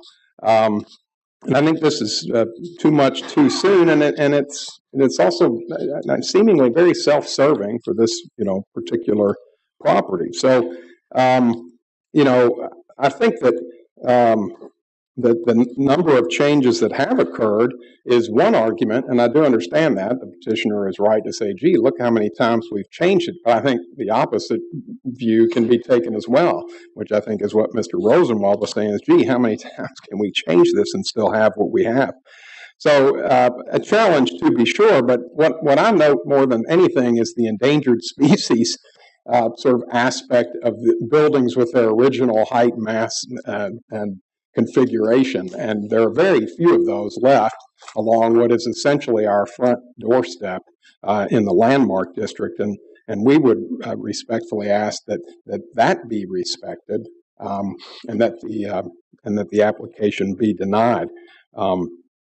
I will say just to Mr. Smith's good point that it was allowed, and I'll also add that I remember that ZBA, and they would have gotten whatever they wanted from that particular ZBA at the time. So I think you're right to point that out, but I think it's just a note from the past, and I'm happy to say the current ZBA is very rigorous. So I think those are all my comments. Any questions of Mr. Carey? I have one question of you, Mr. Yes, Carey. sir. Projects like this, how does it impact our national historic landmark? Well, I want to be careful about commenting on that. Certainly, there's my opinion, but I think we have to leave that to the National Park Service and the State Historic Preservation Office. But I think the indication from the Park Service in their reports, their site visits, their commentary is that if we're going to err, we should err on the side of caution and maintaining the way things are, not erring on the side of allowing more change and greater alterations to the integrity of the historic district. So that's my opinion, but I think it's based on the reports and the information that I received from the National Park Service. Any questions? Yes, Mr. Does the State Preservation Office and the other that you mentioned, are they aware of what's being proposed? I'm not aware. I do not know if they know about this particular request. I know that the Park Service has been on furlough for 35 days, so my guess is they are probably not aware. Any further questions of Mr. Carey? Mr. Dawson, you have the last say. while I agree the height map needs to be sacrosanct and not varied, because of a number of changes in the ordinance, this is now the body where these issues are heard. It used to be addressed at Historic Review Board, which I think is more appropriate. It was dealt with when the building was proposed as a whole. And frankly, while I agree that the height is sacrosanct, this type of rooftop addition is minimally invasive. And I think the public benefit of restoring Factors Walk, if you look at this picture on the right versus this picture of what it was, and that's what the liquor store looks like if we wanted to triple park it. I think the public benefit in restoring the right-of-way, using private dollars, not public dollars. He's fixing it with his own money. I think that outweighs the minimal impact of a rooftop addition. Thank you. Any questions of Mr. Dawson? Thank you, sir. Chair will entertain a motion. Move to approve staff recommendation. Second. Been properly moved by Mr. Cook and second by Ms. Jarrett. Any discussion? There being none, any unreadiness? We're ready for the vote.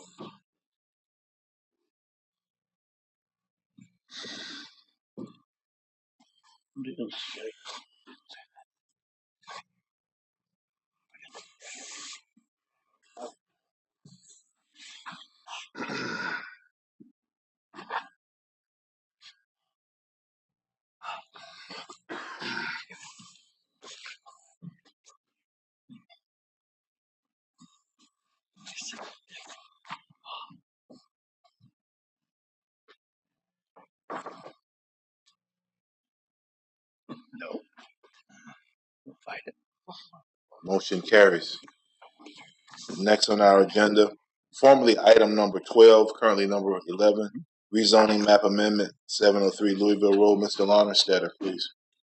Yes, thank you, Mr. Chairman. Now would be a good time to remove the emergency espresso shots that are underneath your desk there. Really? How many of you look? Okay. I was almost inclined, Mr. Lonnerstetter, to let them go for about 5 minutes and come back, but I'm going to let's keep going. Okay. Thank you.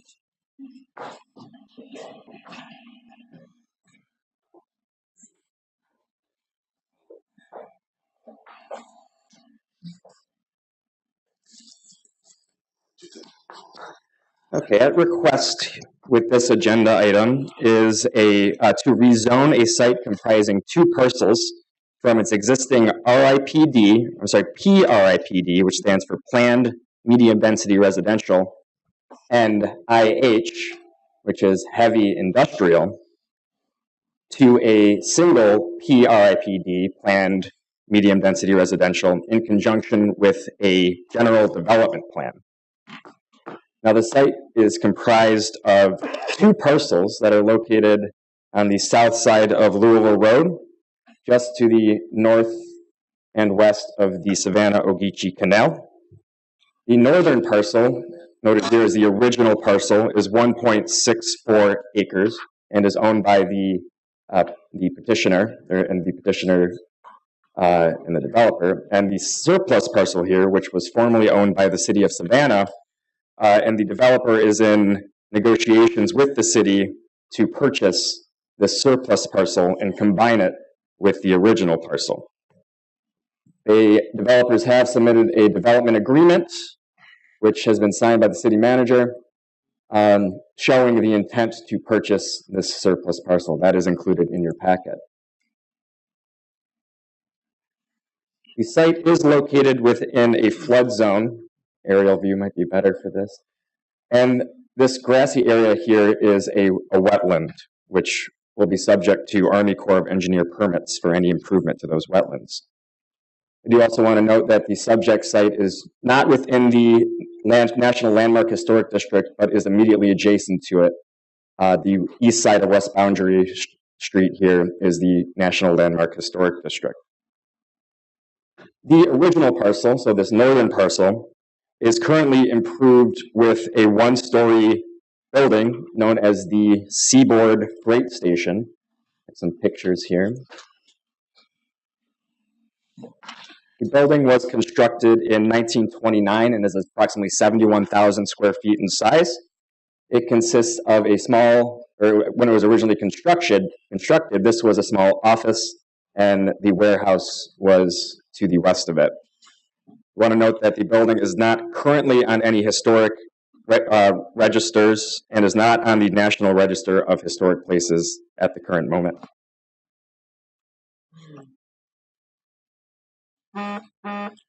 So the original parcel is zoned PRIPD, and it is tied to a general development plan that was approved by the mayor and alderman back in 2016.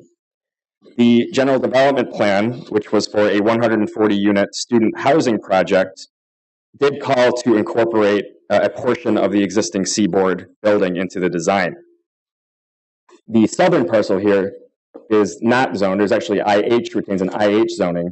So the petitioners are asking to extend the RIPD zoning to that southern parcel and tie a general development plan to the rezoning. So per section 8-3031D, the mayor and alderman may approve a general development plan associated with a rezoning when there are unusual and extraordinary conditions.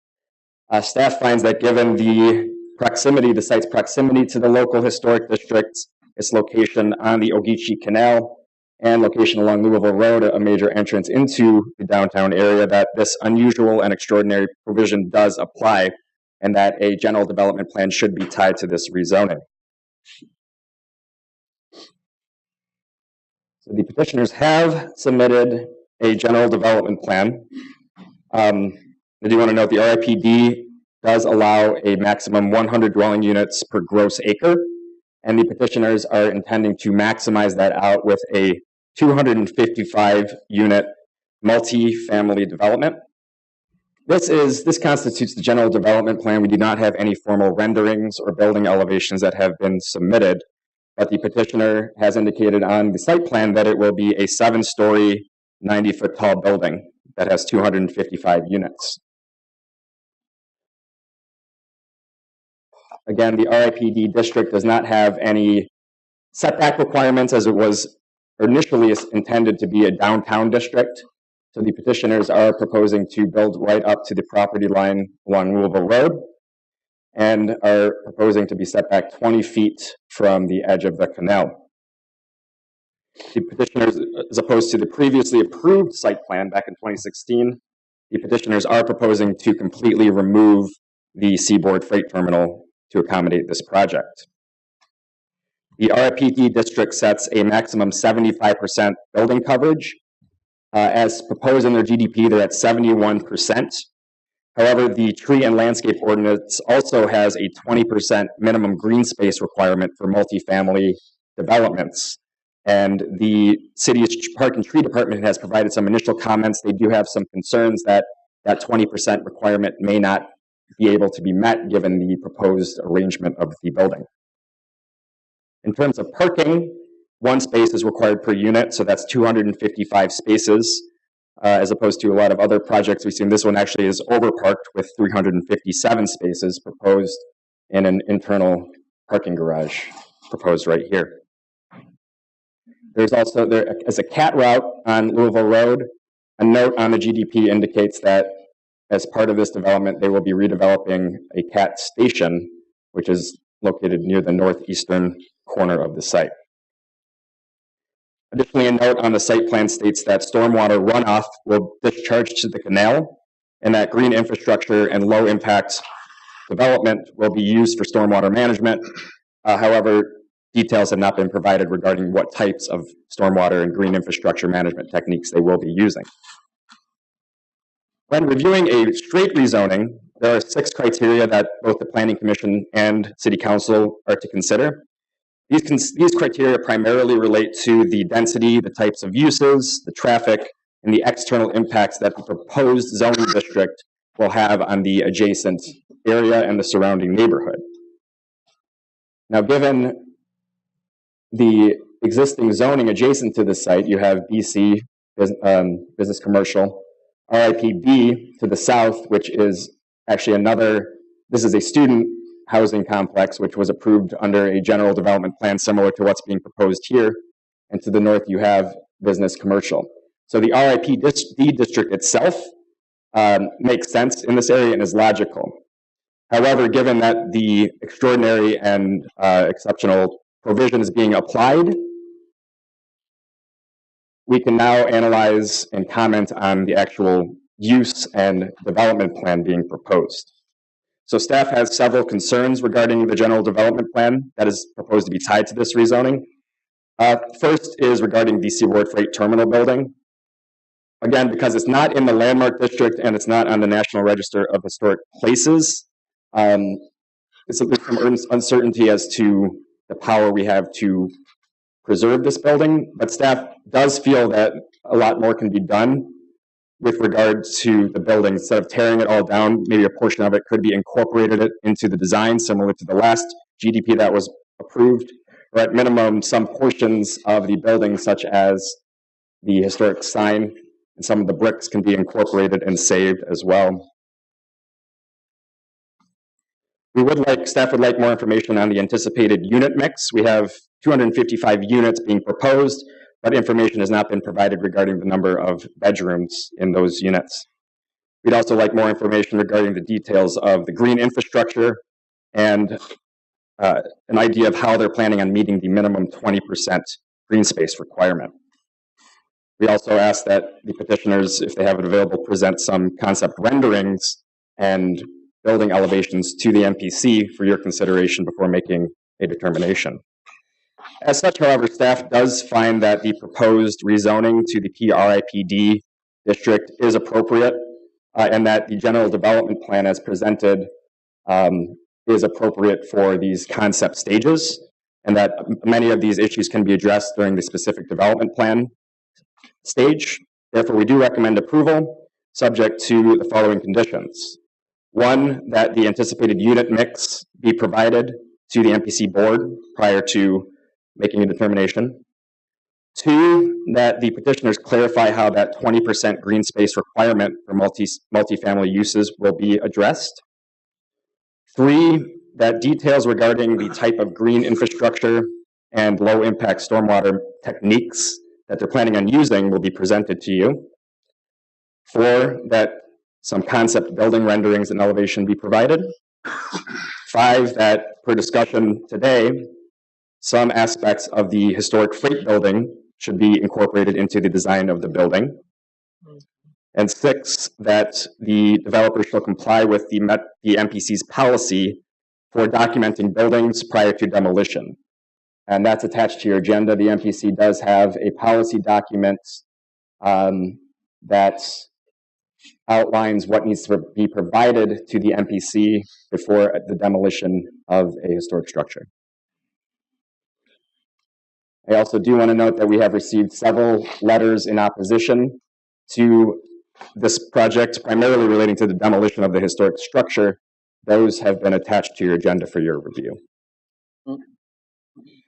One other thing, sorry. As part of our condition number 5, where we talk about incorporating an aspect of the historic building, we also would recommend adding that those historic building materials that aren't to be incorporated shall be permitted to be salvaged for historic purposes. With that, I'd be happy to answer any questions. Questions to Mr. Longstead? Yes, Ms. Jarrett. Can I ask you to restate for me, if the existing GDP stays in place, a portion of the existing building remains? Yeah, so the existing GDP that was approved back in 2016, which was tied just to the northern portion, the northern parcel, it's tied to a GDP which called for 155 units, and as part of that GDP, the petitioners proposed to incorporate a portion of the building into the design. So because that GDP is tied to the current rezoning, thus this P prefix here, that's the current zoning for that parcel. So any development that takes place right now has to comply with that general development plan. Further questions, Mr. Longstead? Yes, Ms. Parker. You mentioned that the size of the building they're going to place there is 7 stories. Yes. Does that fit with what the other buildings are, like the student housing? Is it all about the same level, same size? I don't know offhand how tall the housing. This is Boundary Village. I believe Yeah, based on the area, it looks like it's 3 stories. The Hive here, this is a different zoning. That's BC, is a little taller, but that is not an RIPD district. And the 7 stories is permitted in RIPD district because there is no height limit. Any additional question, Mr. Longstetter? Very quickly, Mr. Longstetter, did you cover item 12 as well, the new item 12? Yeah, so items 11 and 12 are tied together. The information here relates to that as well. You will need to make separate motions, though, one for the rezoning first, and then for the general development plan second. Correct. Thank you, sir. Is Thank the you. petitioner present? If you would, sir, please step forward and state your name for the record. Your last hearing, that's your slide. That's it. You want me to pull it up? Yeah. Okay. Yep. Great. Good afternoon, members of the commission. My name is John Northup. I'm an attorney with the law firm of Bowen Falligant, and I represent the current owner of the property at 703 Louisville Road, WEDP Fund 1 LLC. I'm just going to call that WEDP for short. I'm also here with Pat Shea, an architect with Gunmeyer Hoff Shea, and Alex Sweeney, who is with Brockington Associates. They're a historic preservation consultant firm that's been engaged by WEDP. Also with me is Michael Roach of Thomas & Hutton, who's also been involved in this project. So Mr. Lonstetter has done a very nice job of explaining to everyone a little bit about the parcels and about what it is that we're seeking today. If I may, I'd like to give you a little bit more information about the background, just so you can have some context as to how we got here, because obviously there's a long story involved here. I'll try to keep it as brief as I possibly can. As Mr. Lonstetter indicated, about 2 years ago, a little over 2 years ago, in November of 16, a previous developer named Indian Street LLC owned the rights to develop the property that is the, let's see if I can get this.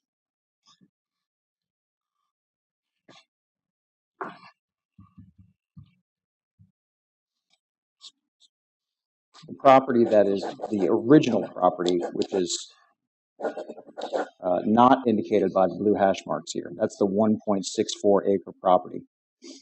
And in connection with that ownership, Indian Street planned to develop that property as a 140-unit student-oriented housing development. That was only on the initial property. It did not extend all the way to the Savannah-Ogeechee Canal. So it retained a grassy space. At the time, I believe MPC staff was somewhat concerned that grassy space would be used for overflow parking of some sort, but it was a much smaller project that was intended for students. For various reasons that I won't go into, and quite frankly, some of which I don't know, that project did not go forward. Indian Street was unable to move forward with that project, and as a result, that deal fell through. So Mr. Lonstetter was correct that the zoning on the current property is still tied to that site plan that was approved by MPC and City Council for the student housing project. In October of 2017, my client WEDP put the property under contract in order to buy it from the owner at that time, an individual named Jack Reese. And during due diligence, after the property was under contract, WEDP really looked hard at the property because it's a very unique location. As I mentioned, let's see. The property is really smack dab in the middle of two very distinct districts. One is the historic district, which is to the east here along Louisville Road. It starts right here on Boundary Street, and it is to the northeast of what will be the Canal District, which extends far to the southwest here. As everybody knows, that's where the city is planning to construct its arena, and they're envisioning a district that's really focused around the extended canal as an attraction and not just a drainage mechanism. So looking at this property, WEDP really thought that the property was a gateway of sorts, not so much a gateway into the historic district, but really a gateway from the historic district to the canal district. Everybody's familiar with the historic district. It is what it is. It's a fantastic place. Not as many people are as familiar with the canal district, and quite frankly, there are a lot of people who don't really know how it's going to do. But I think if you have people that are going to be walking from, say, the visitor center on MLK and headed southwest, they're going to pass by this property, and odds are they're probably going to follow approximately the route of the canal. So we really think it's a fantastic gateway to the canal district from the historic district. In light of that, WDP looked at the property and said, you know, really what we need here is a much grander project than a run-of-the-mill 140-unit student housing project. Certainly, student housing projects are great and there is a need for them, but there are already several around. As we've mentioned, there's one here that's owned by SCAD. There are several up here.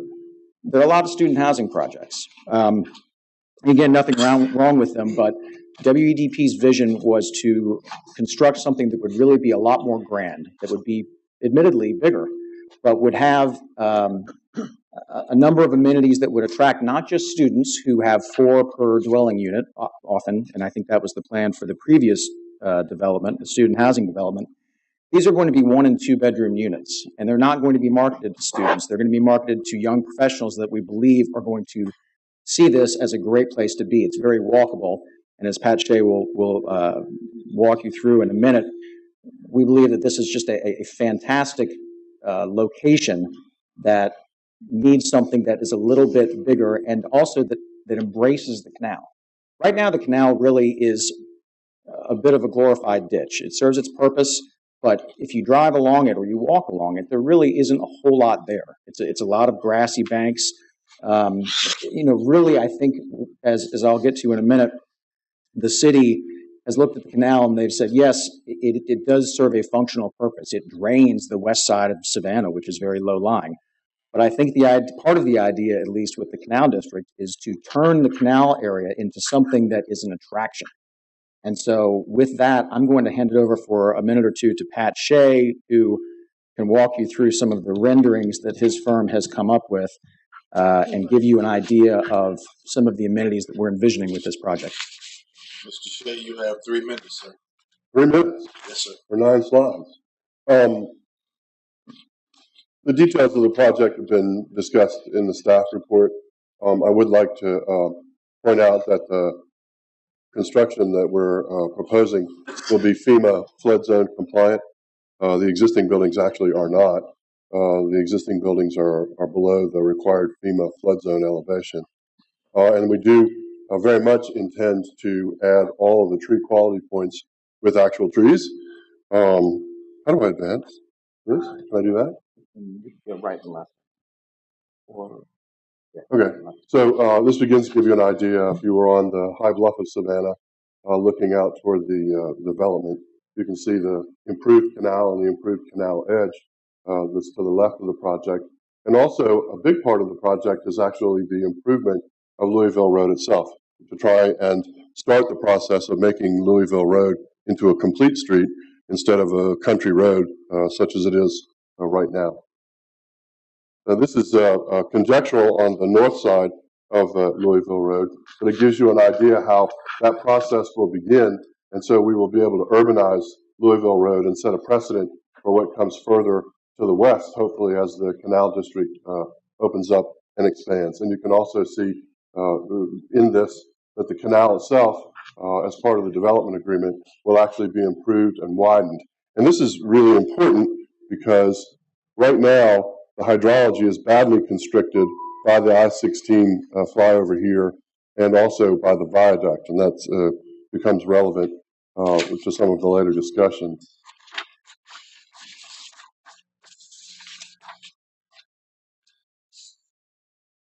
Connectivity to the historic district is excellent.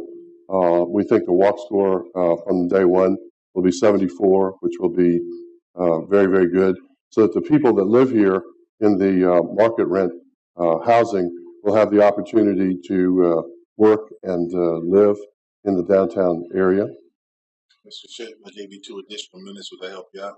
It certainly would. I will try and be brief. Go ahead. There you go. So this is an idea of how the intersection would be improved. I also want to address quickly green space requirements. The Louisville Road right-of-way will be added parallel parking and street trees and tree lawns, just like the center city. That will be part of the green space improvements. As far as alternative mobility, we have excellent connections very close to the CAT Transit Center and also on 2 bus routes existing. This again shows the immediate area. The development over here is conjectural, but we do think that something is destined to happen over here at some point in the future. And I want to just address that hydrology very quickly. This constrains the outflow of the canal and impedes the 100-year conveyance. There are thousands, many thousands of people that are upstream from here who have structural flooding as a consequence of this canal being underserved. Although we're not going to fix this, what we do think is that by hardening our edge and widening the canal, we will be a part of the solution to that problem and no longer a part of the problem itself.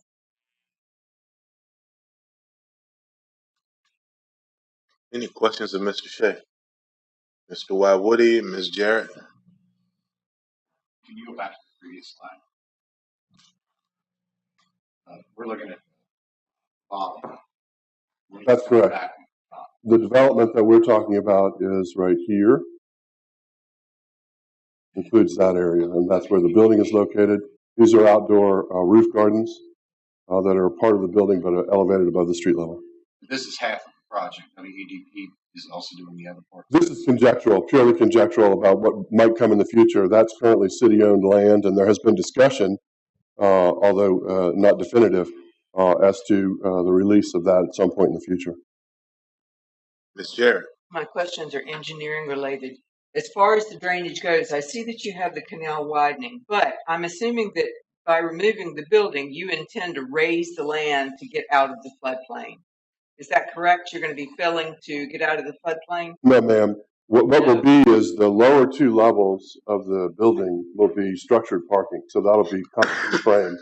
And those lower 2 levels will be open so that if there ever is a flood in this area, which unfortunately is likely, that the lower levels could be inundated without damaging the wood structure above. So you're not going to be changing the grade around the building at all? I'm not going to say it's not going to change at all, but the intent is not to do wholesale filling. The building is going to still have to meet the ground, but it is not to fill a large area. Okay. It does look like there's going to be a solid barrier there. In that first picture that you present with the building, there is a solid wall back along the canal. So all these are openings that are open, and they breathe, and they literally allow passage.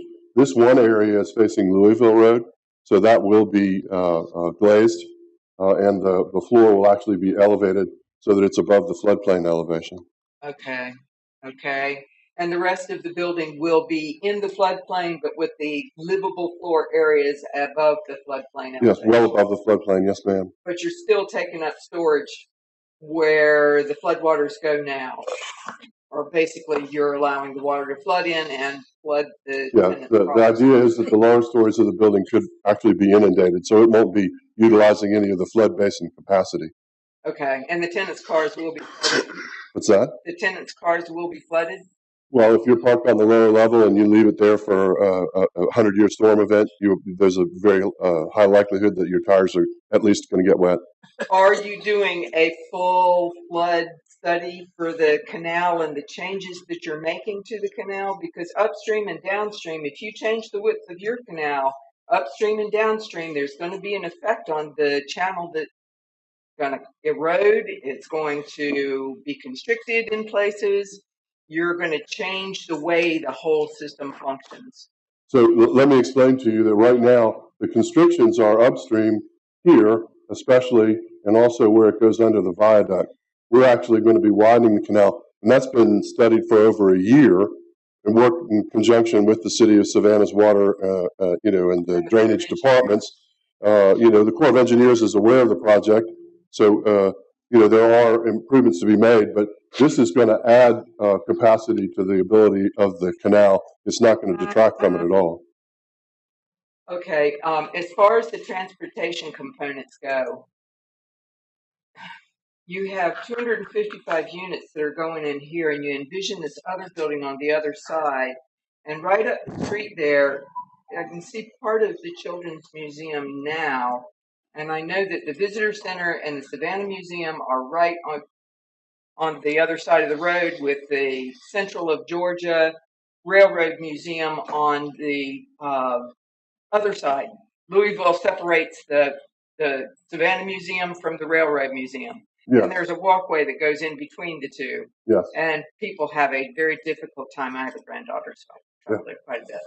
But it's very difficult to cross Louisville Road now. Are we going to make any provisions for, I mean, it sounds like we're increasing traffic. So the intention is to have an improved crosswalk here. We hope that there'll be improvements in the intersection with Louisville Road and Boundary Street. What's that? You're not planning that roundabout? No, ma'am. That's on city property. But we've worked with the city of Savannah to advocate for it. Now they're skeptical about that, and we also are advocating with the city of Savannah that the viaduct itself be better maintained, hopefully preserved and restored, so that can be a pedestrian connection up and over and into the area. You say that's the continuing education center right there. Okay. One last thing, as far as the building itself goes, the existing building, I understand that you guys, your study says that it's not an historic building, but Central of Georgia Railroad, when it was in its failure mode, it was not considered an historic building. And it today is one of the most highly regarded railroad museums in the country. Why are we tearing down a building that is associated with the Central of Georgia Railroad and came along at about the same time and has the same historic features? With your consent and the consent of the chairman, there's a historic consultant here that could address your questions better than I. Would that be allowed? 1 second. Yes, that's fine with me. Mrs. Manigault has a question of you. Please. Regarding your major changes on the canal. Yes. That you're proposing. Yes. Who's going to maintain it? City of Savannah. You sure? Because that's part of the development agreement. That has always been a problem. Right. We say the city's going to do it. The city doesn't approve it. Then all of a sudden you have a major problem there. So be sure that you have their permission. Okay. Absolutely. There's been an ongoing negotiation for almost a year on just that subject.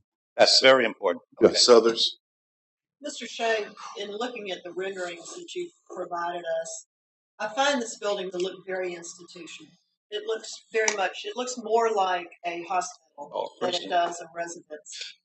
Unfortunately, the Savannah College of Art and Design did us no favors by building the Hive.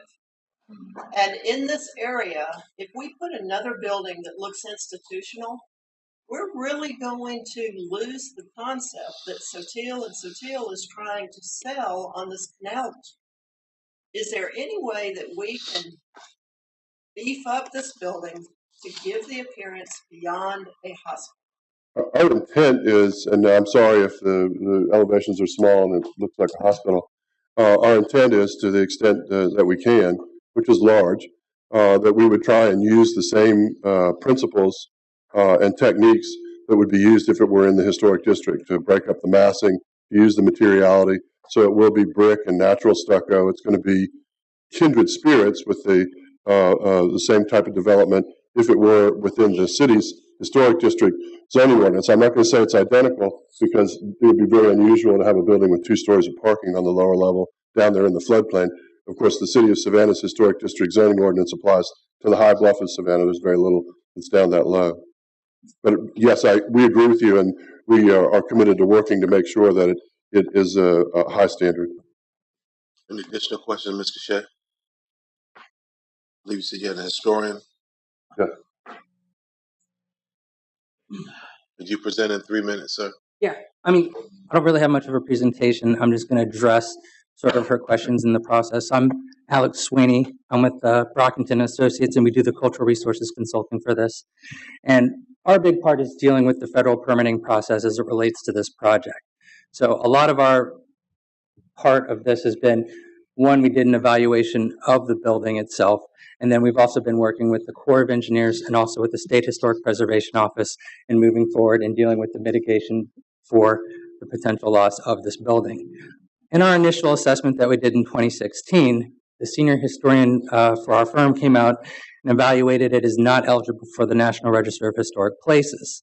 We had submitted that report along to the Corps of Engineers, and they had forwarded that along to the State Historic Preservation Office. And since that time, after we made our recommendation of not eligible, we've been working with both agencies on different mitigation techniques that can be done if the building is going to end up being demolished. And I believe John can address some of those later. Well, here's some of them. Okay. But one of the things that we've already completed is we did, in coordination with the State Historic Preservation Office standards and guidelines, is a photographic permanent archival record. And that's been presented to the Railroad Museum right there. We're also in the process of negotiation additional mitigation methods. One would be a public outreach component, such as the historic Georgia Historic Foundation sign. Also, we were talking about some way of salvaging the seaboard sign itself. I think that was a recommendation by the MPC. So we're looking at ways of incorporating that as well. Any questions? Thank you, sir. Sure. I did have one. Yeah. Ms. Jarrett, quickly. The canal itself, is it on the house list? Excuse me? Historic American Landscapes Survey? The canal itself is listed, I believe. Yeah. That's a listed resource.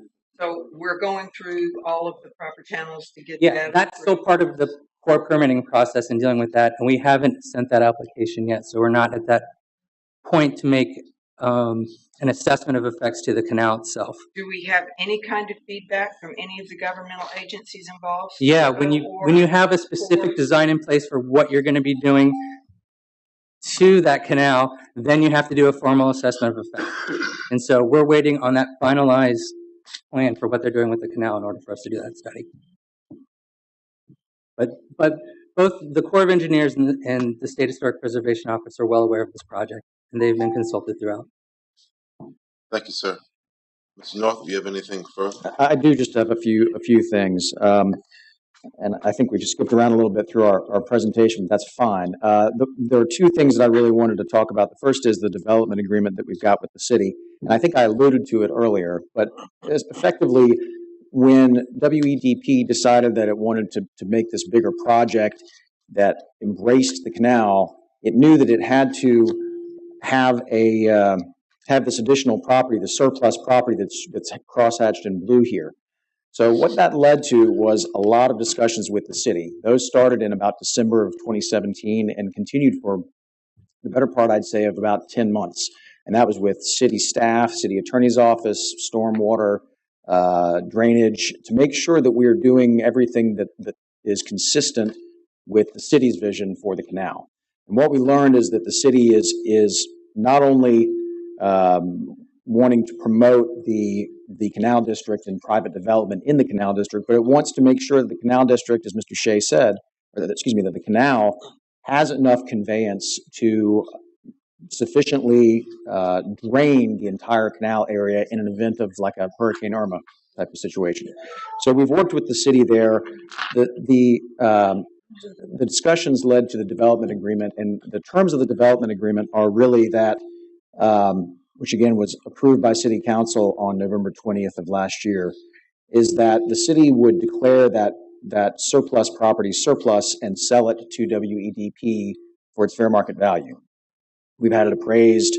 That process is underway and is pending, should be resolved, I'd say, in the next month or so. As another condition of the development agreement, and you can see this in your packet, WEDP agreed to contribute a minimum of $1.5 million towards the beautification and restoration of that canal wall where it abuts the surplus property. And so we've talked long and hard with a lot of the city officials about that, and we've agreed to coordinate our efforts with them to make sure that any of the hardscaping that we're doing is going to be consistent with what the city envisions for this whole area. So that is the development agreement. I don't know if that means my time is up or not. Almost. While we were talking with the city, WEDP was also undergoing what I can only describe as a ton of due diligence. As you might imagine, with a project of this size, with the canal, there are innumerable items that need to be addressed. We've looked at hydrology studies of the canal to see how much the canal would need to be widened in order to convey that amount of water. We looked at the engineering for the canal wall, the site plan. All of those were done by Thomas and Hutton. We've done geotechnical studies. We've done a lot of architectural and design reviews to make sure that we are making the design one that is consistent with the area and the adjoining historic district. We've done a lot of legal and title work, including getting an easement back from the city that was a relic of a previous development. We've done wetlands impact studies, cultural resources studies, environmental studies, and historic preservation. And as a result of all of that due diligence, which is still ongoing, the WDP went ahead and purchased this property. So this is not the case where it's somebody who's in their due diligence period and they're kicking the tires and they're trying to figure out, do we buy this, do we not? This developer is committed. They put down roughly about $3 million to buy this dirt. And they did so in reliance upon the extensive due diligence that they've done and the negotiations they've made with the city. Now, we understand, obviously, that there is an old building on this property. You have less than a minute, sir. Okay. As we've discussed, and Mr. Sweeney has discussed, we have looked at it. It has a lot of, and the interior has been completely modernized with drop tile ceilings. Just about all of the historic items have been replaced over the years, mostly in the 80s, and so the property has lost a lot of its historic integrity. We do believe that despite that, it would cost a lot of money and it would be a really tall order to get this back to a point where it's completely preserved. So as a result, we've decided that in connection with SHPO, the MPC staff, and the Corps, we are going to take certain mitigation actions to ensure that we're in full compliance with the National Historic Preservation Act, not the least of which is trying to retain as much as we can and salvage bricks, signs, as much as we can into the new building. And that Mr. Sweeney alluded to that, Mr. Shea did as well. There are some additional actions that we'd like to take, and I'll wrap up in about 30 seconds. Mr. Shea mentioned the viaduct across the street. That is actually, Ms. Jarrett, this is to your question, that is actually Central of Georgia, and Seaboard is not quite, it was a different railroad line, obviously. But that one is, it could be better preserved. And so WDP would love to be able to make a financial contribution to at least get the process started to nominate that for listing on the historic register. In addition, we intend to put a community room into the Gateway project that will be available to local organizations. And again, as I mentioned, we've agreed to spend a minimum of $1.5 million on improved hydrology of the canal wall. So the site plan that we're proposing, which you've already seen, is going to supersede, we hope, the one that's currently been approved. And we hope that commission will approve our petitions this afternoon. I'll take any questions that you all have. I have a question. Yes, Mr. Norfolk, do you think that WDP would be interested or willing to come back for secondary review once these major components are resolved so that we could take a look at the development plan as well as the architecture? Well, I think that, and I could be mistaken, Mr. Lonestadter might have to correct me here, but I think that because we are in an unusual and extraordinary provisions type of zoning, I believe that a lot of the design components as well as some of the permitting will by necessity be addressed in the specific development plan phase of everything. So here, again, we're not wedded to any of the renderings here, but we're moving in that direction. Certainly we anticipate working with the commission and staff to ensure that when the specific development plan is submitted, it is according to everybody's vision. And so I think that's a yes. May I ask our director, is that the case? Ms. Wilson, is it the case that they will come back?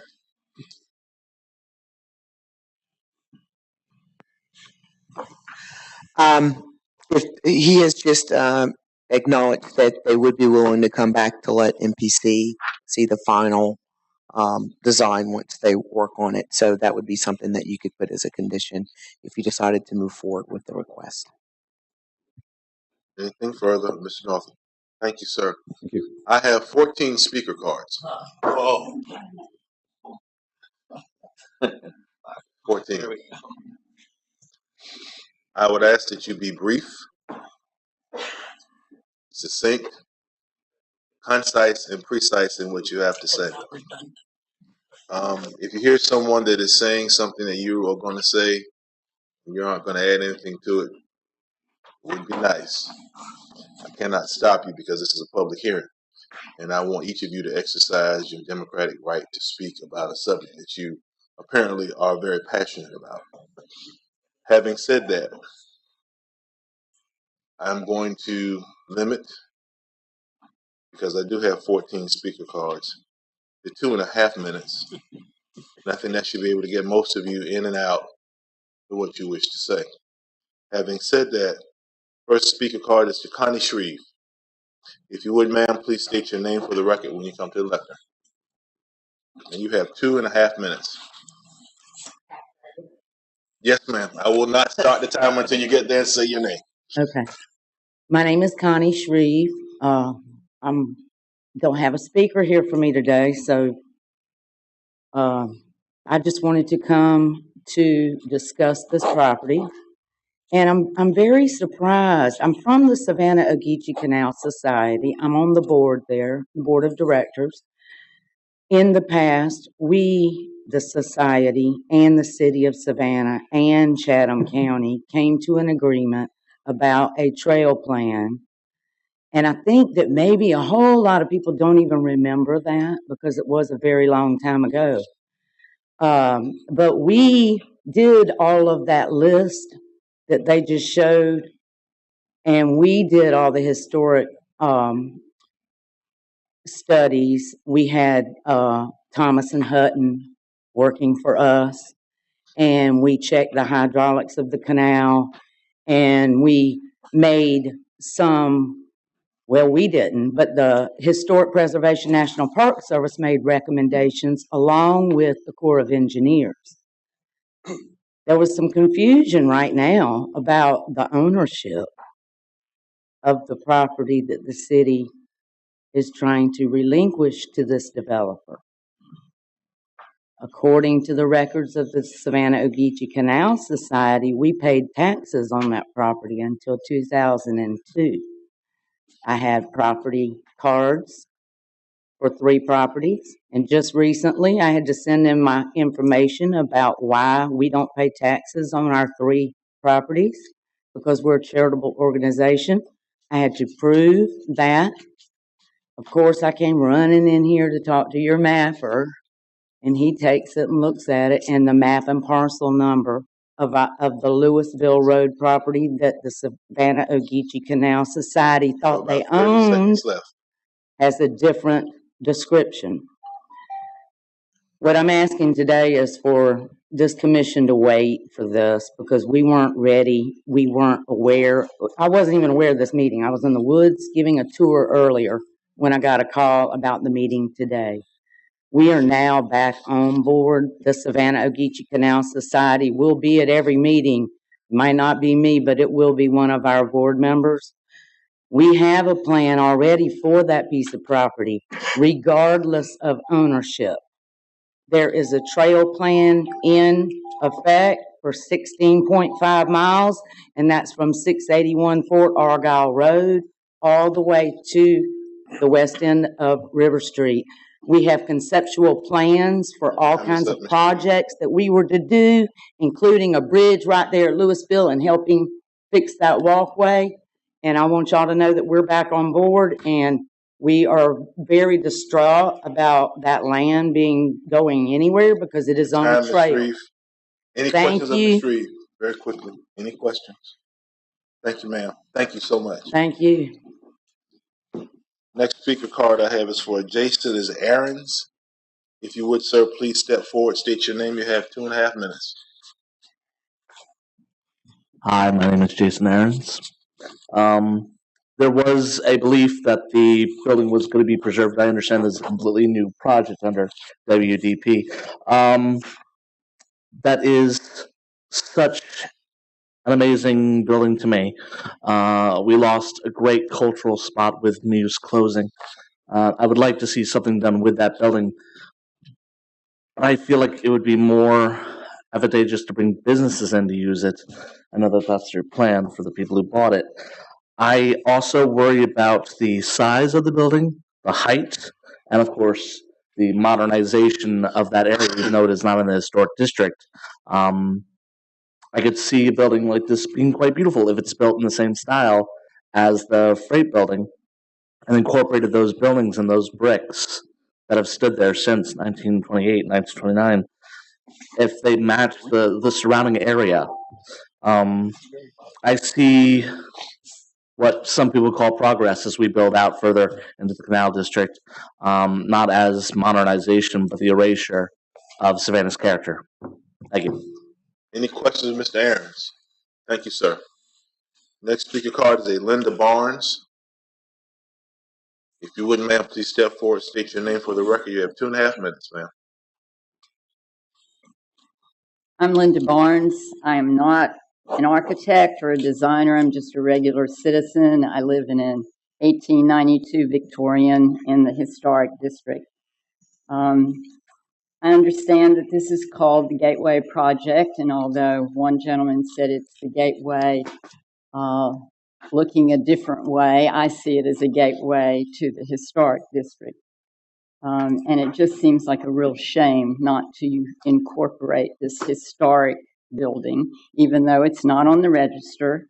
It was built in 1929, sorry.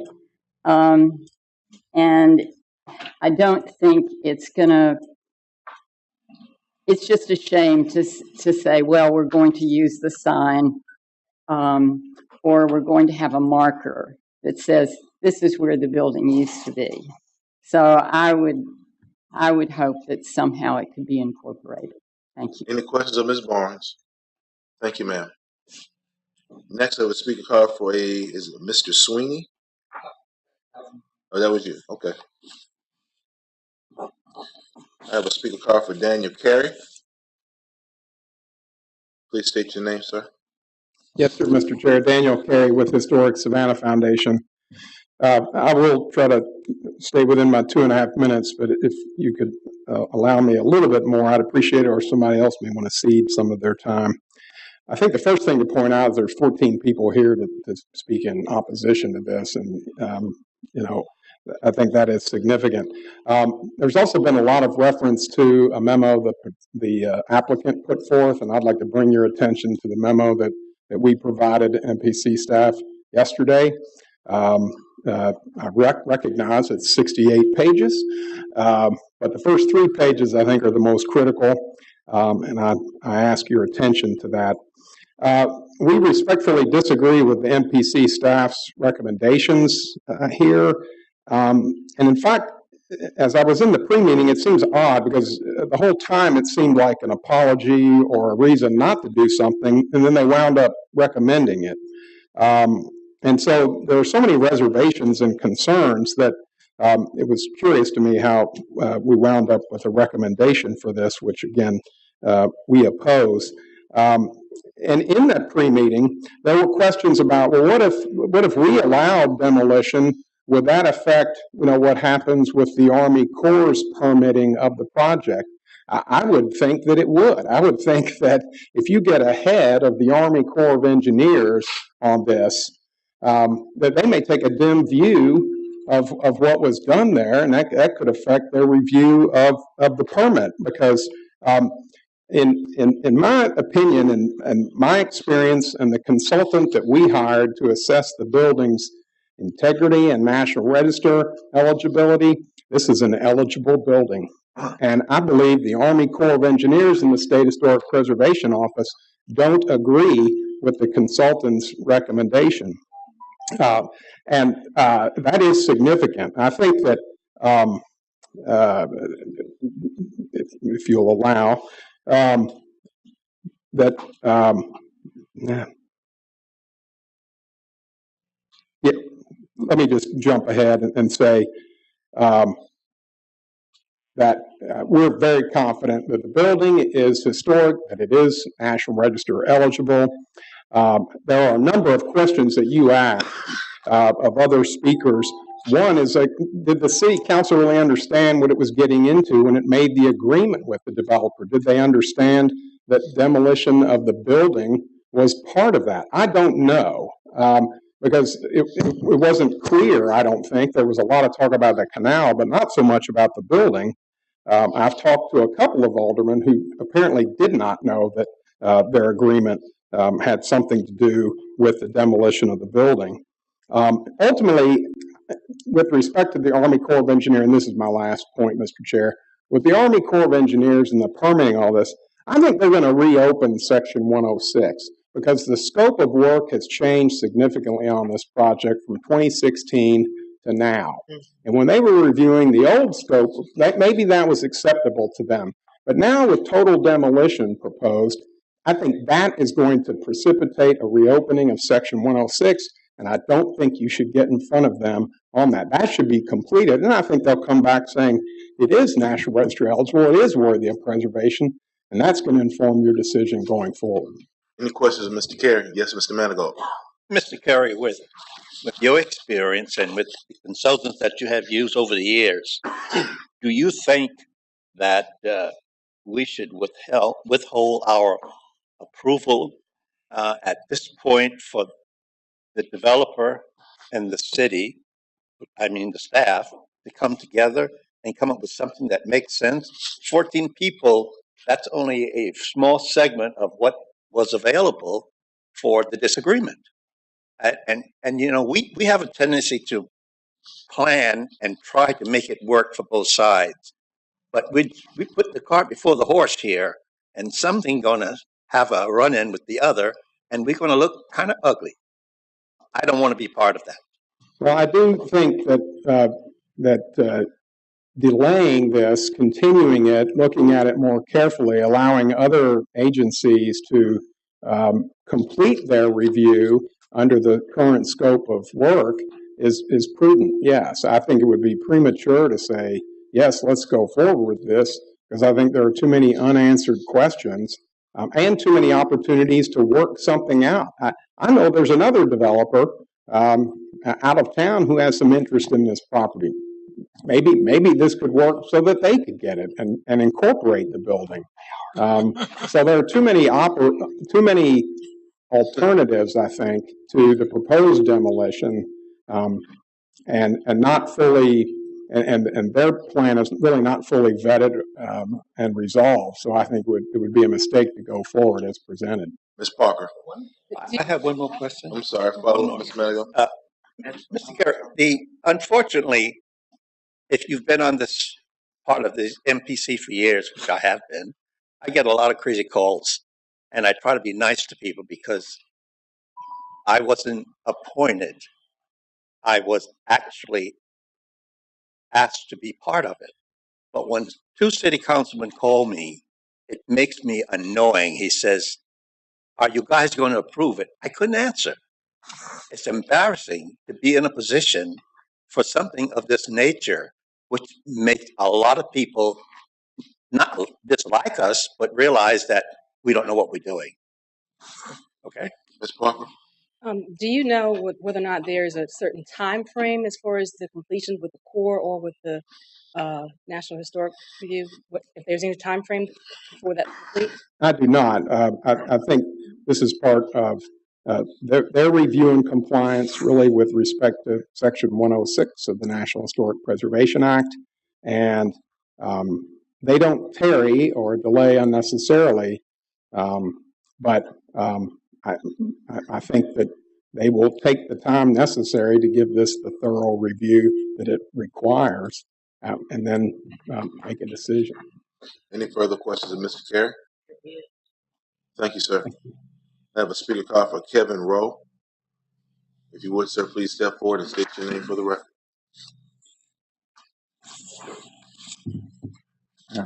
Hello, I'm Kevin Rose. I'm an architect in Savannah. I've been practicing here for 32 years. I'm going to go ahead and say that I agree with what Daniel said.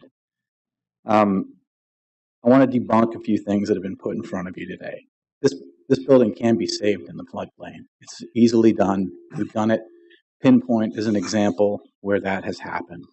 It takes some imagination and it takes a little bit of rigor in the design, but it's very possible.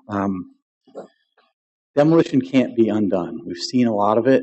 I mean, we can name hundreds of buildings that we've lost. This building isn't protected, but it is historic. And that's the one defining thing that I agree with Daniel. This goes back to a report that is given to you by a developer that is suiting a purpose for their own goals, okay? And when I was in college, we had access to artists, and we would get autographs from these artists. And my roommate would copy the autographs, and he would sell them to the record stores. That's kind of what's happening. So don't be what we would call the goon and agree to something without these studies being done. Because what is happening here is they're suiting their needs, and to agree to that, you're just letting them do what they want rather than what is best for Savannah. And I'll leave it there. Any questions of Mr. Rowe? Thank you, sir. I have a card for Nick Palumbo. If you would, sir, please state your name for the record. Good afternoon, Commissioners. Thank you again. My name is Nick Palumbo. Just want to address a couple of points, specifically in the Brockington report. In looking through that, most of the context of that report pertains to the interior of the building, which you know from the Historic District Board of Review that is irrelevant. Hardly any of the exterior is touched. They touch on some of the windows have been removed, but we know through this commission that can be redone. You know, you can put wood windows back in. So it is entirely possible to be restored. I think they're playing that up. And my big question is, why would we ever trade a Georgia historical sign for the genuine article? I mean, it's still there. I agree with the commissioners. A lot of the design is institutional and just it's got a long way to go. If the staff, I agree with their points, they came up with a 6-point plan, and it just screams to me that this isn't ready yet. There's too many issues that haven't been addressed, too much work to be done, and this is too large of a project to approve at this point. At a minimum, it needs to be sent back for way further study, especially when we're talking about building in a floodplain. And according to staff, this is an extraordinary parcel. There's a reason that we haven't been eyeballing this to build on it thus far, and there's a reason why they're building the first 2 levels as a parking garage. It just doesn't add up when they talk about activating the street in a complete street, when at the same time they're talking about having the first 2 levels be a parking garage. It just doesn't add up to me, and I ask you to send it back for further study or turn it down. Any questions of Mr. Palumbo? Thank you, sir. I have a speaker card for Rebecca Fenwick. If you would, madam, please state your name for the record. You have 2.5 minutes as well. Rebecca Fenwick. Savannah is experiencing unprecedented growth. At no other time is it more appropriate to ask for what you want than when the ball is in your court. But we have to be present at the wheel. We have to be bold and ask for what we want. The city's sale of the property in this situation allows us that control. It is an opportunity. It is not too much to ask a developer to save a building. Savannah is built on historic preservation. They won't walk away. They won't abandon the project. If you look at the building at Bull Street and 37th, northwest corner, they wanted to demolish a gas station at that corner, which they were denied. And instead, they were inspired. They built a new building that stands on this lot today, taking cues from the Art Deco gas station that remains on the lot. They altered their project, and the project became better. Further, if developers abandon a project based on the city's requirements, another developer will come along. We are in control. We are at the wheel. Let's plan for the future we wish to see. and rooted in the preservation principles that Savannah's foundation and integrity. Any questions of Ms. Fenwick? Thank you. Have a speaker card for Stephen Argue. If you would, sir, please step forward and state your name for the record. You have 2.5 minutes.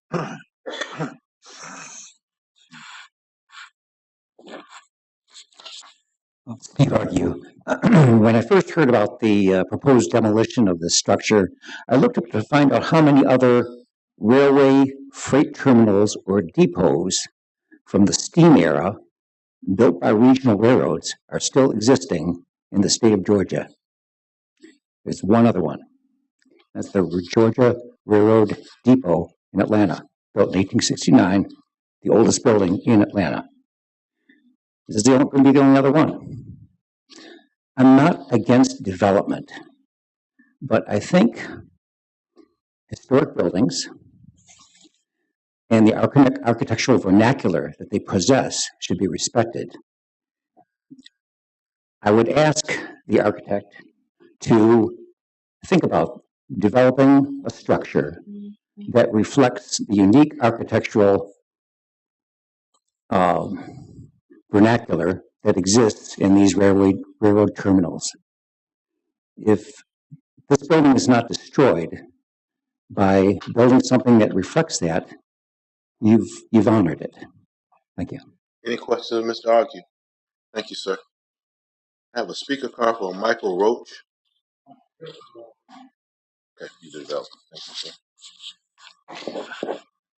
I have a speaker card for Dan Walters. If you would, sir, please state your name for the record. You have 2.5 minutes.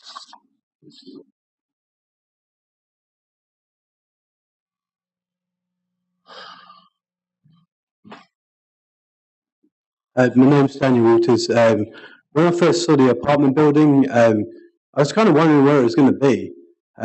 So I looked up the address and I went down there, and I couldn't believe when I saw the freight terminal was there, and they were going to tear that building down. Made me pretty upset. So I decided to start a petition, and the petition went crazy. Got 3,000 signatures. There's 3,493 people signed the petition. That's a lot of people that don't want the building taken down. And I was going to print it all out, but it's like 140 pages. So I just got like the front of it to give someone. Any questions of Mr. Walters? Thank you, sir. I have a speaker card for a Scott Yorme. Okay. Say that again, I'm sorry. Scott Crotzer. Crotzer. If you would, sir, please state your name for the record. My name is Scott Crotzer. I'm the executive director of a 501c nonprofit called Emergent Structures. I think you guys probably heard of me. I was going to pass on my time today. We're here to support the salvage of the building in place, but we also salvage the building in its parts. It seems like that's kind of being addressed, but that's, again, putting the cart before the horse, because I think you have a lot to go through before you get there. So we're here to support Historic Savannah Foundation's recommendations. Any questions of Mr. Crotzer? Thank you, sir. Last, I have a speaker card for a Jill. Is it Brower? Brower. I apologize. If you will please state your name for the record. You have 2.5 minutes, ma'am. Hi. Good afternoon. I never know what I'm going to say whenever I get up here because I'm so overwhelmed by everything. Let's see. I have one major comment. Ms. Brower, please state your name for the record. Oh, Jill Brower. I have one major comment. This is the city is allowing this development to hardscape a wetland. Okay, that's my one major issue with it. An hour before I came, I wanted to see where the building was situated in relation to the surrounding structures and the surrounding land. And I found that, I don't know if this is going to show on here.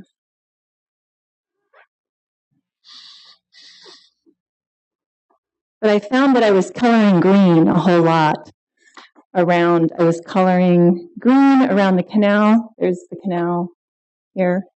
Oh, there's my finger. And the freight building is here. I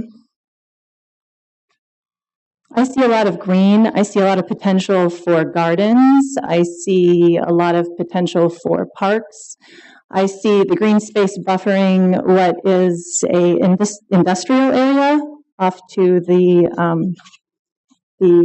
northwest. And I see the city better utilizing this property, better utilizing it in such a way that we as citizens can enjoy for years to come. And that's all. Thank you, Ms. Brower. Thank Any you. questions of Ms. Brower? Thank you, ma'am. I have no more speaker card. Mr. Northup? Response, if I may. Yes, sir. 5 minutes. Well, I appreciate everybody coming out and certainly voicing their opinions as to where this project should go. I understand it's not uncontroversial. We expected that people would come and speak their minds, and I appreciate that. In response to some of the statements, I think Mr. Rose had implied that our studies were not independent and were bought and paid for. Yeah, we paid for them. But you have to buy and pay for them. I don't think that makes them any less independent. We worked for a long time with Brockington and Associates. We had a licensed architectural historian do our different assessments, including the determination of whether or not the property was eligible for listing. So I don't think there should be any implication that these are sham studies, because they're not. As far as, and that brings me back to a point of whether the building is eligible for listing. And I want to make one thing very clear. Whether or not the building or the property is eligible for listing on the National Register of Historic Places has absolutely no bearing and does not afford the property with any additional protections against removal of a building. All it does is it means that you have to mitigate any removal. I'm not saying that this is the desire of WEDP, but if WEDP or any owner of the property, for that matter, wanted to get a demolition permit for this property, it could do so tomorrow. Again, that's not the intent here, but I want to make that very clear. As far as the Section 106 issue that Mr. Carey brought up, we have worked very closely, as has Mr. Sweeney, with the Corps and SHPO to make sure that we are fully compliant with Section 106. And in fact, we have doubled back with them since this whole process started and told them, hey, let's make sure you understand the scope of what we intend to do, and that is the full demolition of the property, not just a part of it. Now, we have told them we are willing to work with you in order to mitigate this to your satisfaction. And to my understanding, and Mr. Sweeney can back me up here, they're on board with the mitigation steps that we have proposed in conjunction with them. So they're on board with it. The Corps is on board with it. SHPO is on board with it. WDP here has gone way out on a limb. It's the first private developer in an unproven area, and it's committed millions of its own money in pursuit of this endeavor, despite the risk. The fact is, it's done its due diligence, and the due diligence revealed that there are no legal protections here for the building as long as the proper steps are taken to mitigate the removal of the building. So we're taking all the necessary steps to mitigate the removal, and we're in full compliance with the National Historic Preservation Act. Now, I don't know if Mr. Carey's proposed buyer that might have an interest here has done any due diligence. I don't know if he spent any money. To be honest, to blithely suggest that another developer might come in at the 11th hour and save this property is, quite frankly, a little insulting. I don't think that developer has come down here and put its neck out. I don't think it's spent any money. I don't think it's done any studies. So I don't think that should have any bearing on this matter at all. If in that regard, I would respectfully ask that the Commission approve our petitions this afternoon, and to the extent that we need to come back through the specific development process as contemplated by the 3031 section of the ordinance, we're fine to do that. Again, as I mentioned earlier, we'd like to come back, we'd like to work out a solution, but in connection with a specific development plan when we are coming back with permits and such. Delays at the general development stage, which we're at now, will kill this deal. We've been at it for over a year, and we've spent a lot of money, and we are hoping to move forward. We're hoping to mitigate this as best we can. We're hoping to salvage as many of these materials as possible to make sure that this is a project that will succeed and rejuvenate this area and make it a crossroads that's worthy of the name of the project. Questions of Mr. North? Yes, Mr. Manigault. Regarding the amount of money that you have spent, regarding with the approval from other areas, Mr. Sweeney has lived here all of his life, I think, and he is aware that it's easy to build something wherever you want to, but if you're not making a building or an opposition for the what you want to do acceptable to the public, you don't survive. You really don't. So all I'm saying is, do you think a little more time with your people, to include our people, to try to come up with something that makes sense, that we have less people with opposition? 14 at plus, how many have signed this whole? It's unreal, guys. I don't think we should move forward from where we stand. Period. Well, and I hear your statement. I'm not trying to run roughshod over the public, certainly, but I think that certainly in an ideal world, we could delay everything forever, and we could, try to get the input of every single person out there. And I don't think that would solve the problem. I mean, unfortunately, people that are going to go out there and put their money on the line and assume risk are going to have to produce results at some point. And I'm not saying, again, that I want to do something I don't want to go out there and make a purple building. I don't want to do things that are going to make me the Darth Vader of the community. I don't think we're doing that here. I think what we are doing is we're trying to come up with a solution. We've come up with a solution that involves salvaging as much of this building as possible in order to be in full compliance with the National Historic Preservation Act. Ms. Milton. I can't tell you how many people come up to me and say that they are so sorry we tore down Union Station. You know? I am. I'm from here. I am too. But this is not Union Station, to be fair. So what's the controversy about the property that the city owns? The controversy? Yeah, that came up originally. In fact, I think it was Mr. Lotson that brought it to my attention. Maybe it was Mr. Launerstatter. And I was not, quite frankly, aware of it until they brought it up. It's something that it did not show up in our title search. So I did not think it was an issue. I think, and I don't want to put words in everybody's mouth, but I think the staff looked at it as well and said that the issue had revealed itself not to have any colorability. I could be wrong about that, but I haven't seen it, and I think the staff might speak to it. Doesn't that, if that's the case, doesn't that change the whole scope of what your plans are? And I'm not even sure exactly what it was, Miss Cree, I think. I'm sorry? Shree, I'm sorry.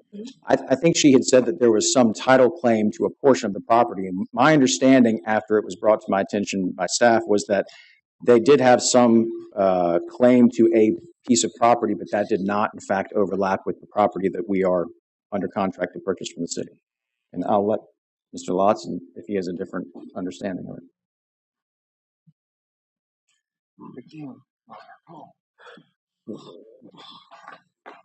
That's probably the best one here. Just to respond to your question, Ms. Milton, in conversations with us, the city attorney's office, our understanding is that the portion of the property that is in the process, I believe it's still in process, of being quitclaimed to the applicant is not in question as far as the city is concerned. They are the owners of that property. There are other pieces that are not part of that. That's not in his plan. That's correct. So only the original parcel, which you see outlined here, and the portion which is hatched, which city right away being sold, are part of this application. There are other portions of that right away that are not a part of this application. Any additional questions, Ms. Milton? No. Any further questions, commissioners? I have a question for Mr. Lotson. Mr. Lotson. What does our comprehensive plan say about this property and our future land use map? I'm sorry. Yes, I meant to. Sorry.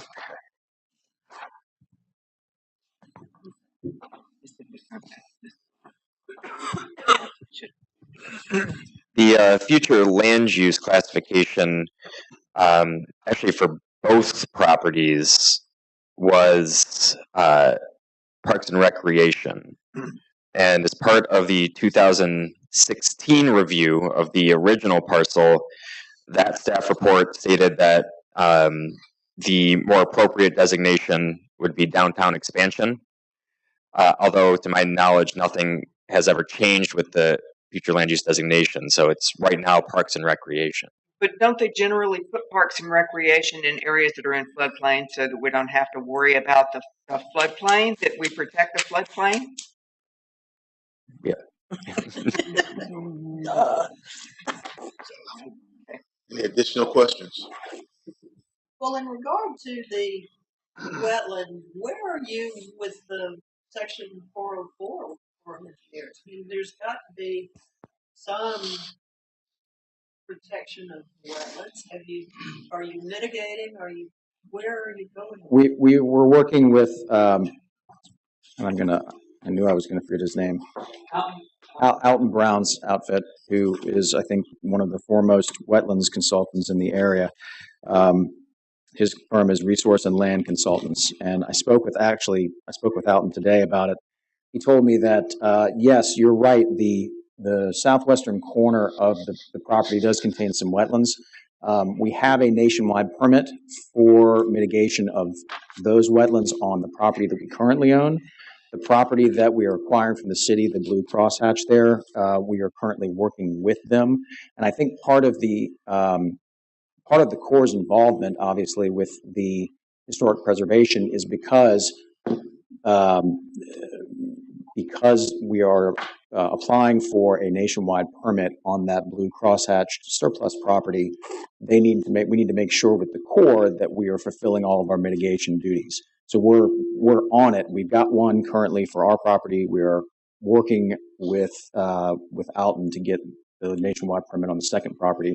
And I believe that yes, it is for certain mitigation, and I'm not sure exactly how that will be done at this point.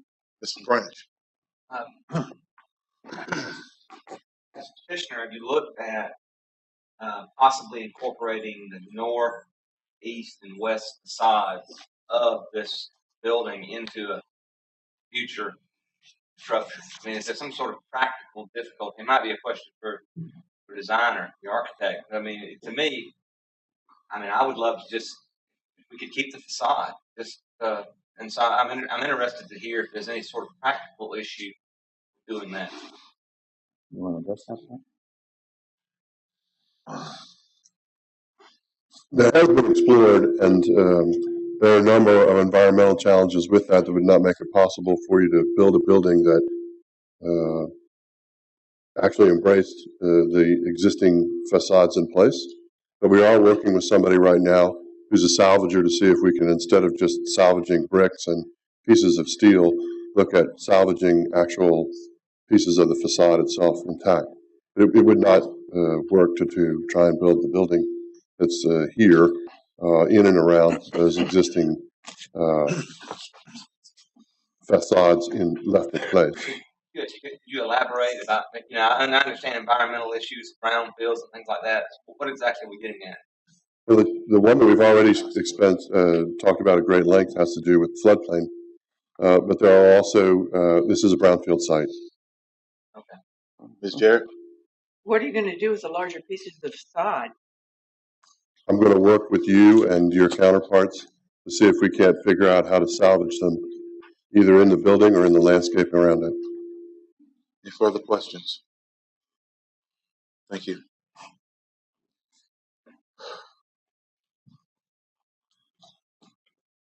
Chair will entertain a motion. Motion to approve staff recommendation. This is for item, which is now number 11, which is rezoning map amendment. It has been properly. Ma'am. Ma'am, you're out of order. We have a motion made by Mr. Smith. To approve staff recommendation. To approve staff recommendation For the rezoning. for the, this is, yes, for rezoning map amendment, yes. Yes. Yes, because number 12 became number 11. It's properly moved. Do I have a second? I'll second. It's been properly moved by Mr. Smith and second by Mr. Woody.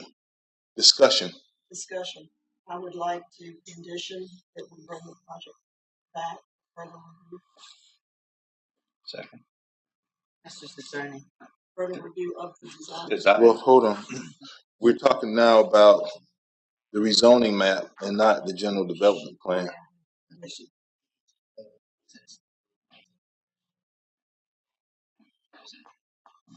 Because it's a PUD. It is. Oh, Well, the zoning is a plan. let me back up.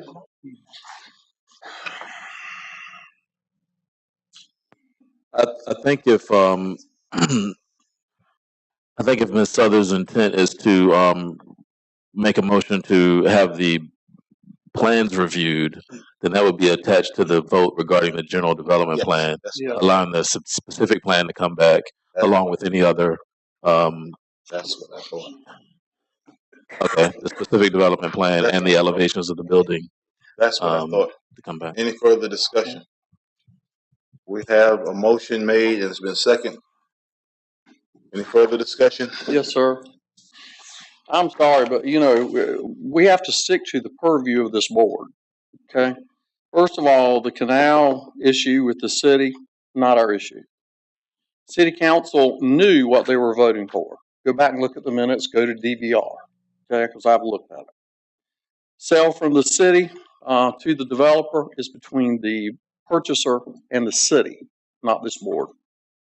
The canal approval, Corps of Engineer approval, if those things do not get approved, it comes to a screeching halt anyway.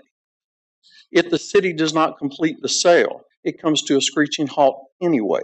So what I'm saying is, these things are not within our purview. I will absolutely vote for this project because if you do what I'm hearing you're saying you're going to do, you are outside of this purview, and I will contact the county attorney because you're outside of your jurisdiction. Just saying. Having duly noted your concerns, our vote has been properly made and second on the issue of rezoning map amendment. And if there's no further discussion. I would like clarity on the motion. Approve staff recommendation on the rezoning. Yes. That's what we're voting. Yes. That is what we are voting on, rezoning map amendment. And if you take a look at that, it is approval subject to the conditions. Correct. And that is correct, Mr. Smith. Yes. It has been properly moved and second. Any further discussion? Just for clarification, you've got to do two motions. One is the zoning. The second is the GDP. Correct. This is the zoning. Yes. And this is all I'm voting on right now. Okay. It has been properly moved. Second, discussion is closed. Any unreadiness? We are ready to vote on the rezoning map amendment. I'm the only one that voted.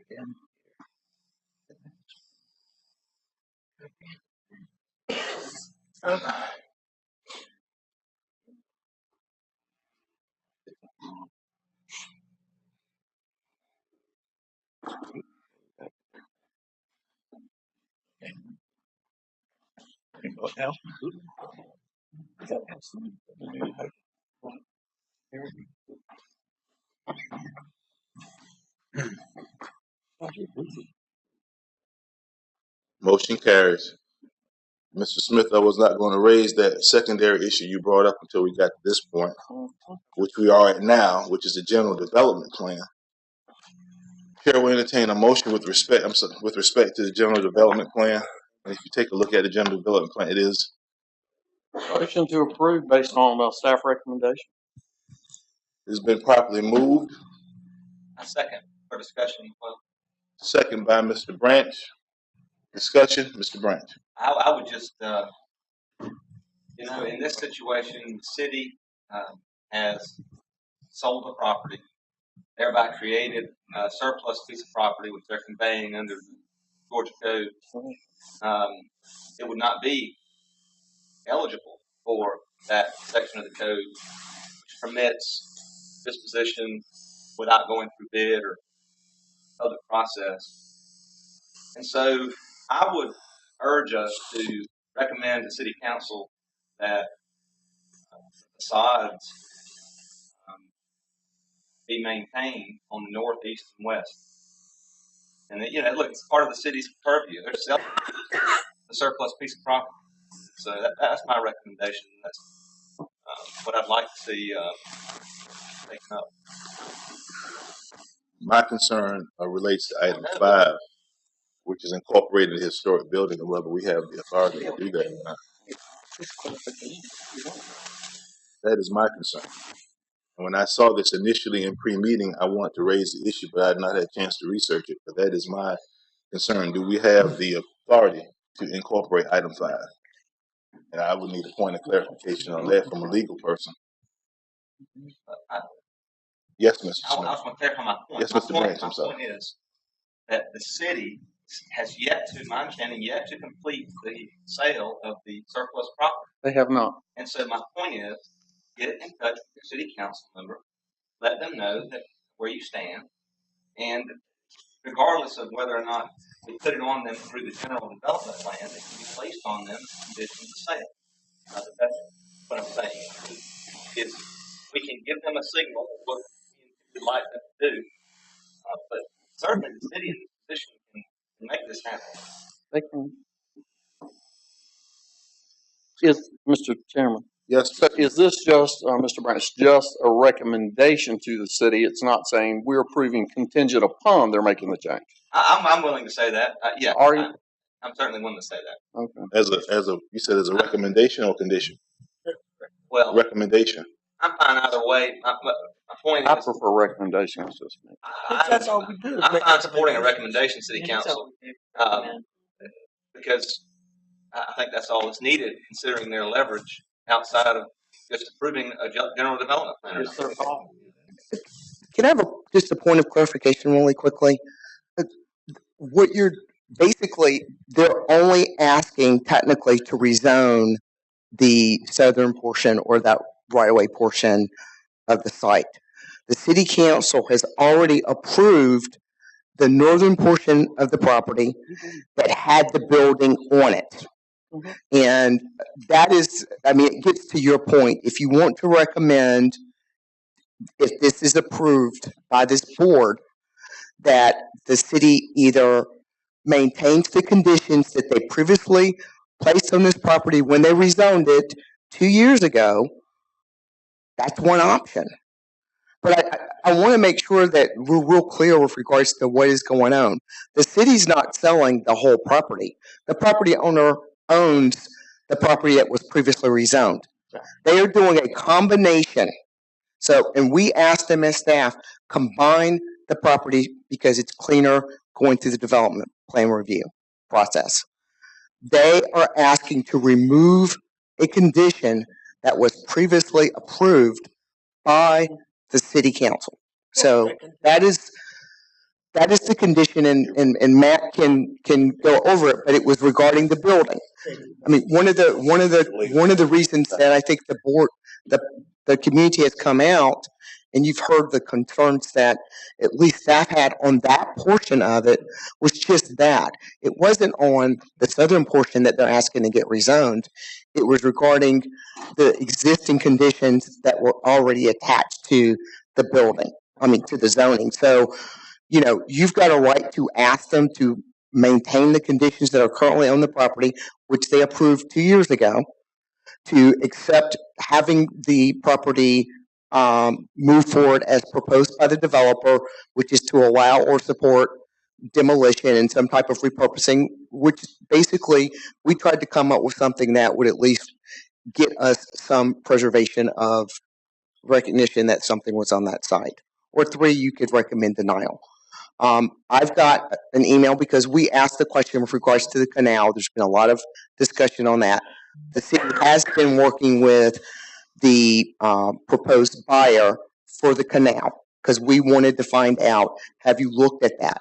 And they've had a study that looked at what would be required to keep or help with flooding for that canal. So that was done, and I thought I'd at least share that with you as a board so that you would have that information as well. So hopefully that helped a little bit with the clarification. The proposal was either to remove a condition that was already approved by the board. They can decide at their commission meeting where they make the final recommendation if they want to keep the original conditions that they approved 2 years ago, or they can decide to remove them. Yes, Mr. Branch. I'll just, I mean, I agree with everything that the executive director said, but I agree really with what the county manager said at the beginning, that this whole thing is in the purview of the city. I mean, this was their property, these two pieces. One was sold, now one is being disposed of in surplus. I mean, the city has control over this. If they want to do it, they will. I mean, whatever we may put conditions on it. Our conditions are just recommendations anyway. Correct. So my point is, so let's make the city has a lot of power here to handle this. I think that what we ought to do is go ahead and approve the general development plan with staff's recommendations. I wouldn't even put the condition about the historic materials. I would just put a recommendation in. Yes. And I would urge these 14 people to get out there and talk to city council, because the city has an extraordinary amount of power in this position. The project really, regardless if they own the other piece of property, I guess they could go just demolish it and cover a night, but I don't think the developer would do something that stupid. So that's what I'm willing to support. Yeah. Are you modifying your motion? Or I don't even know what my motion is. I was going to ask you. It sounds like you were saying approve subject, but were you removing item 5 or you were letting it stay in there? That's why I got a little confused. The original motion was for approval of the general development plan.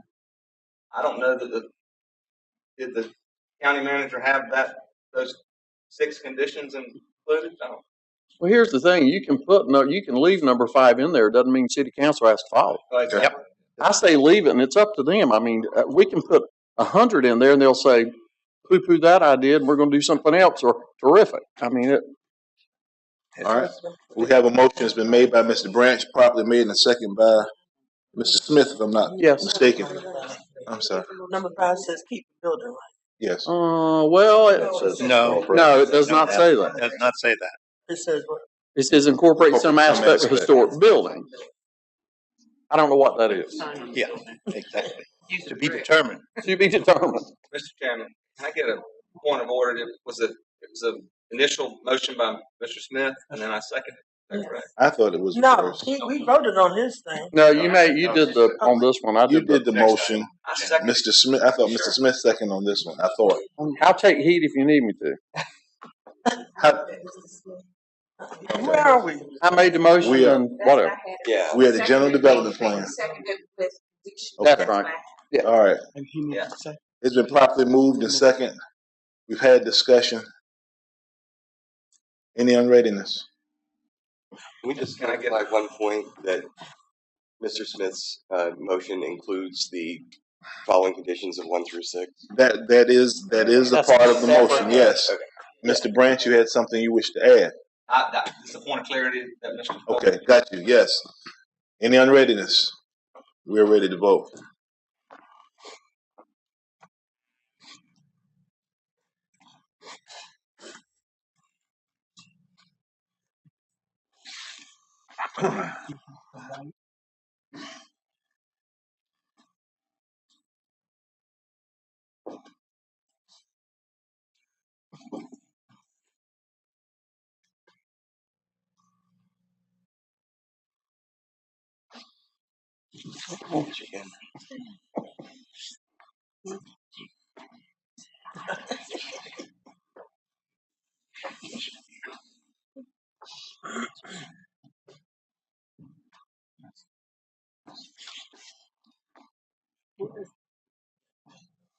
Motion carries.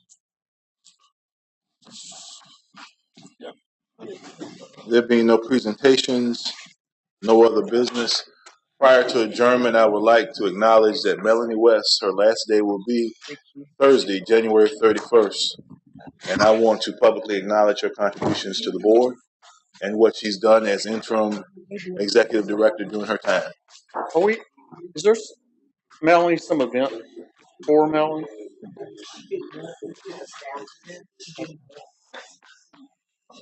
Okay. Stand adjourned.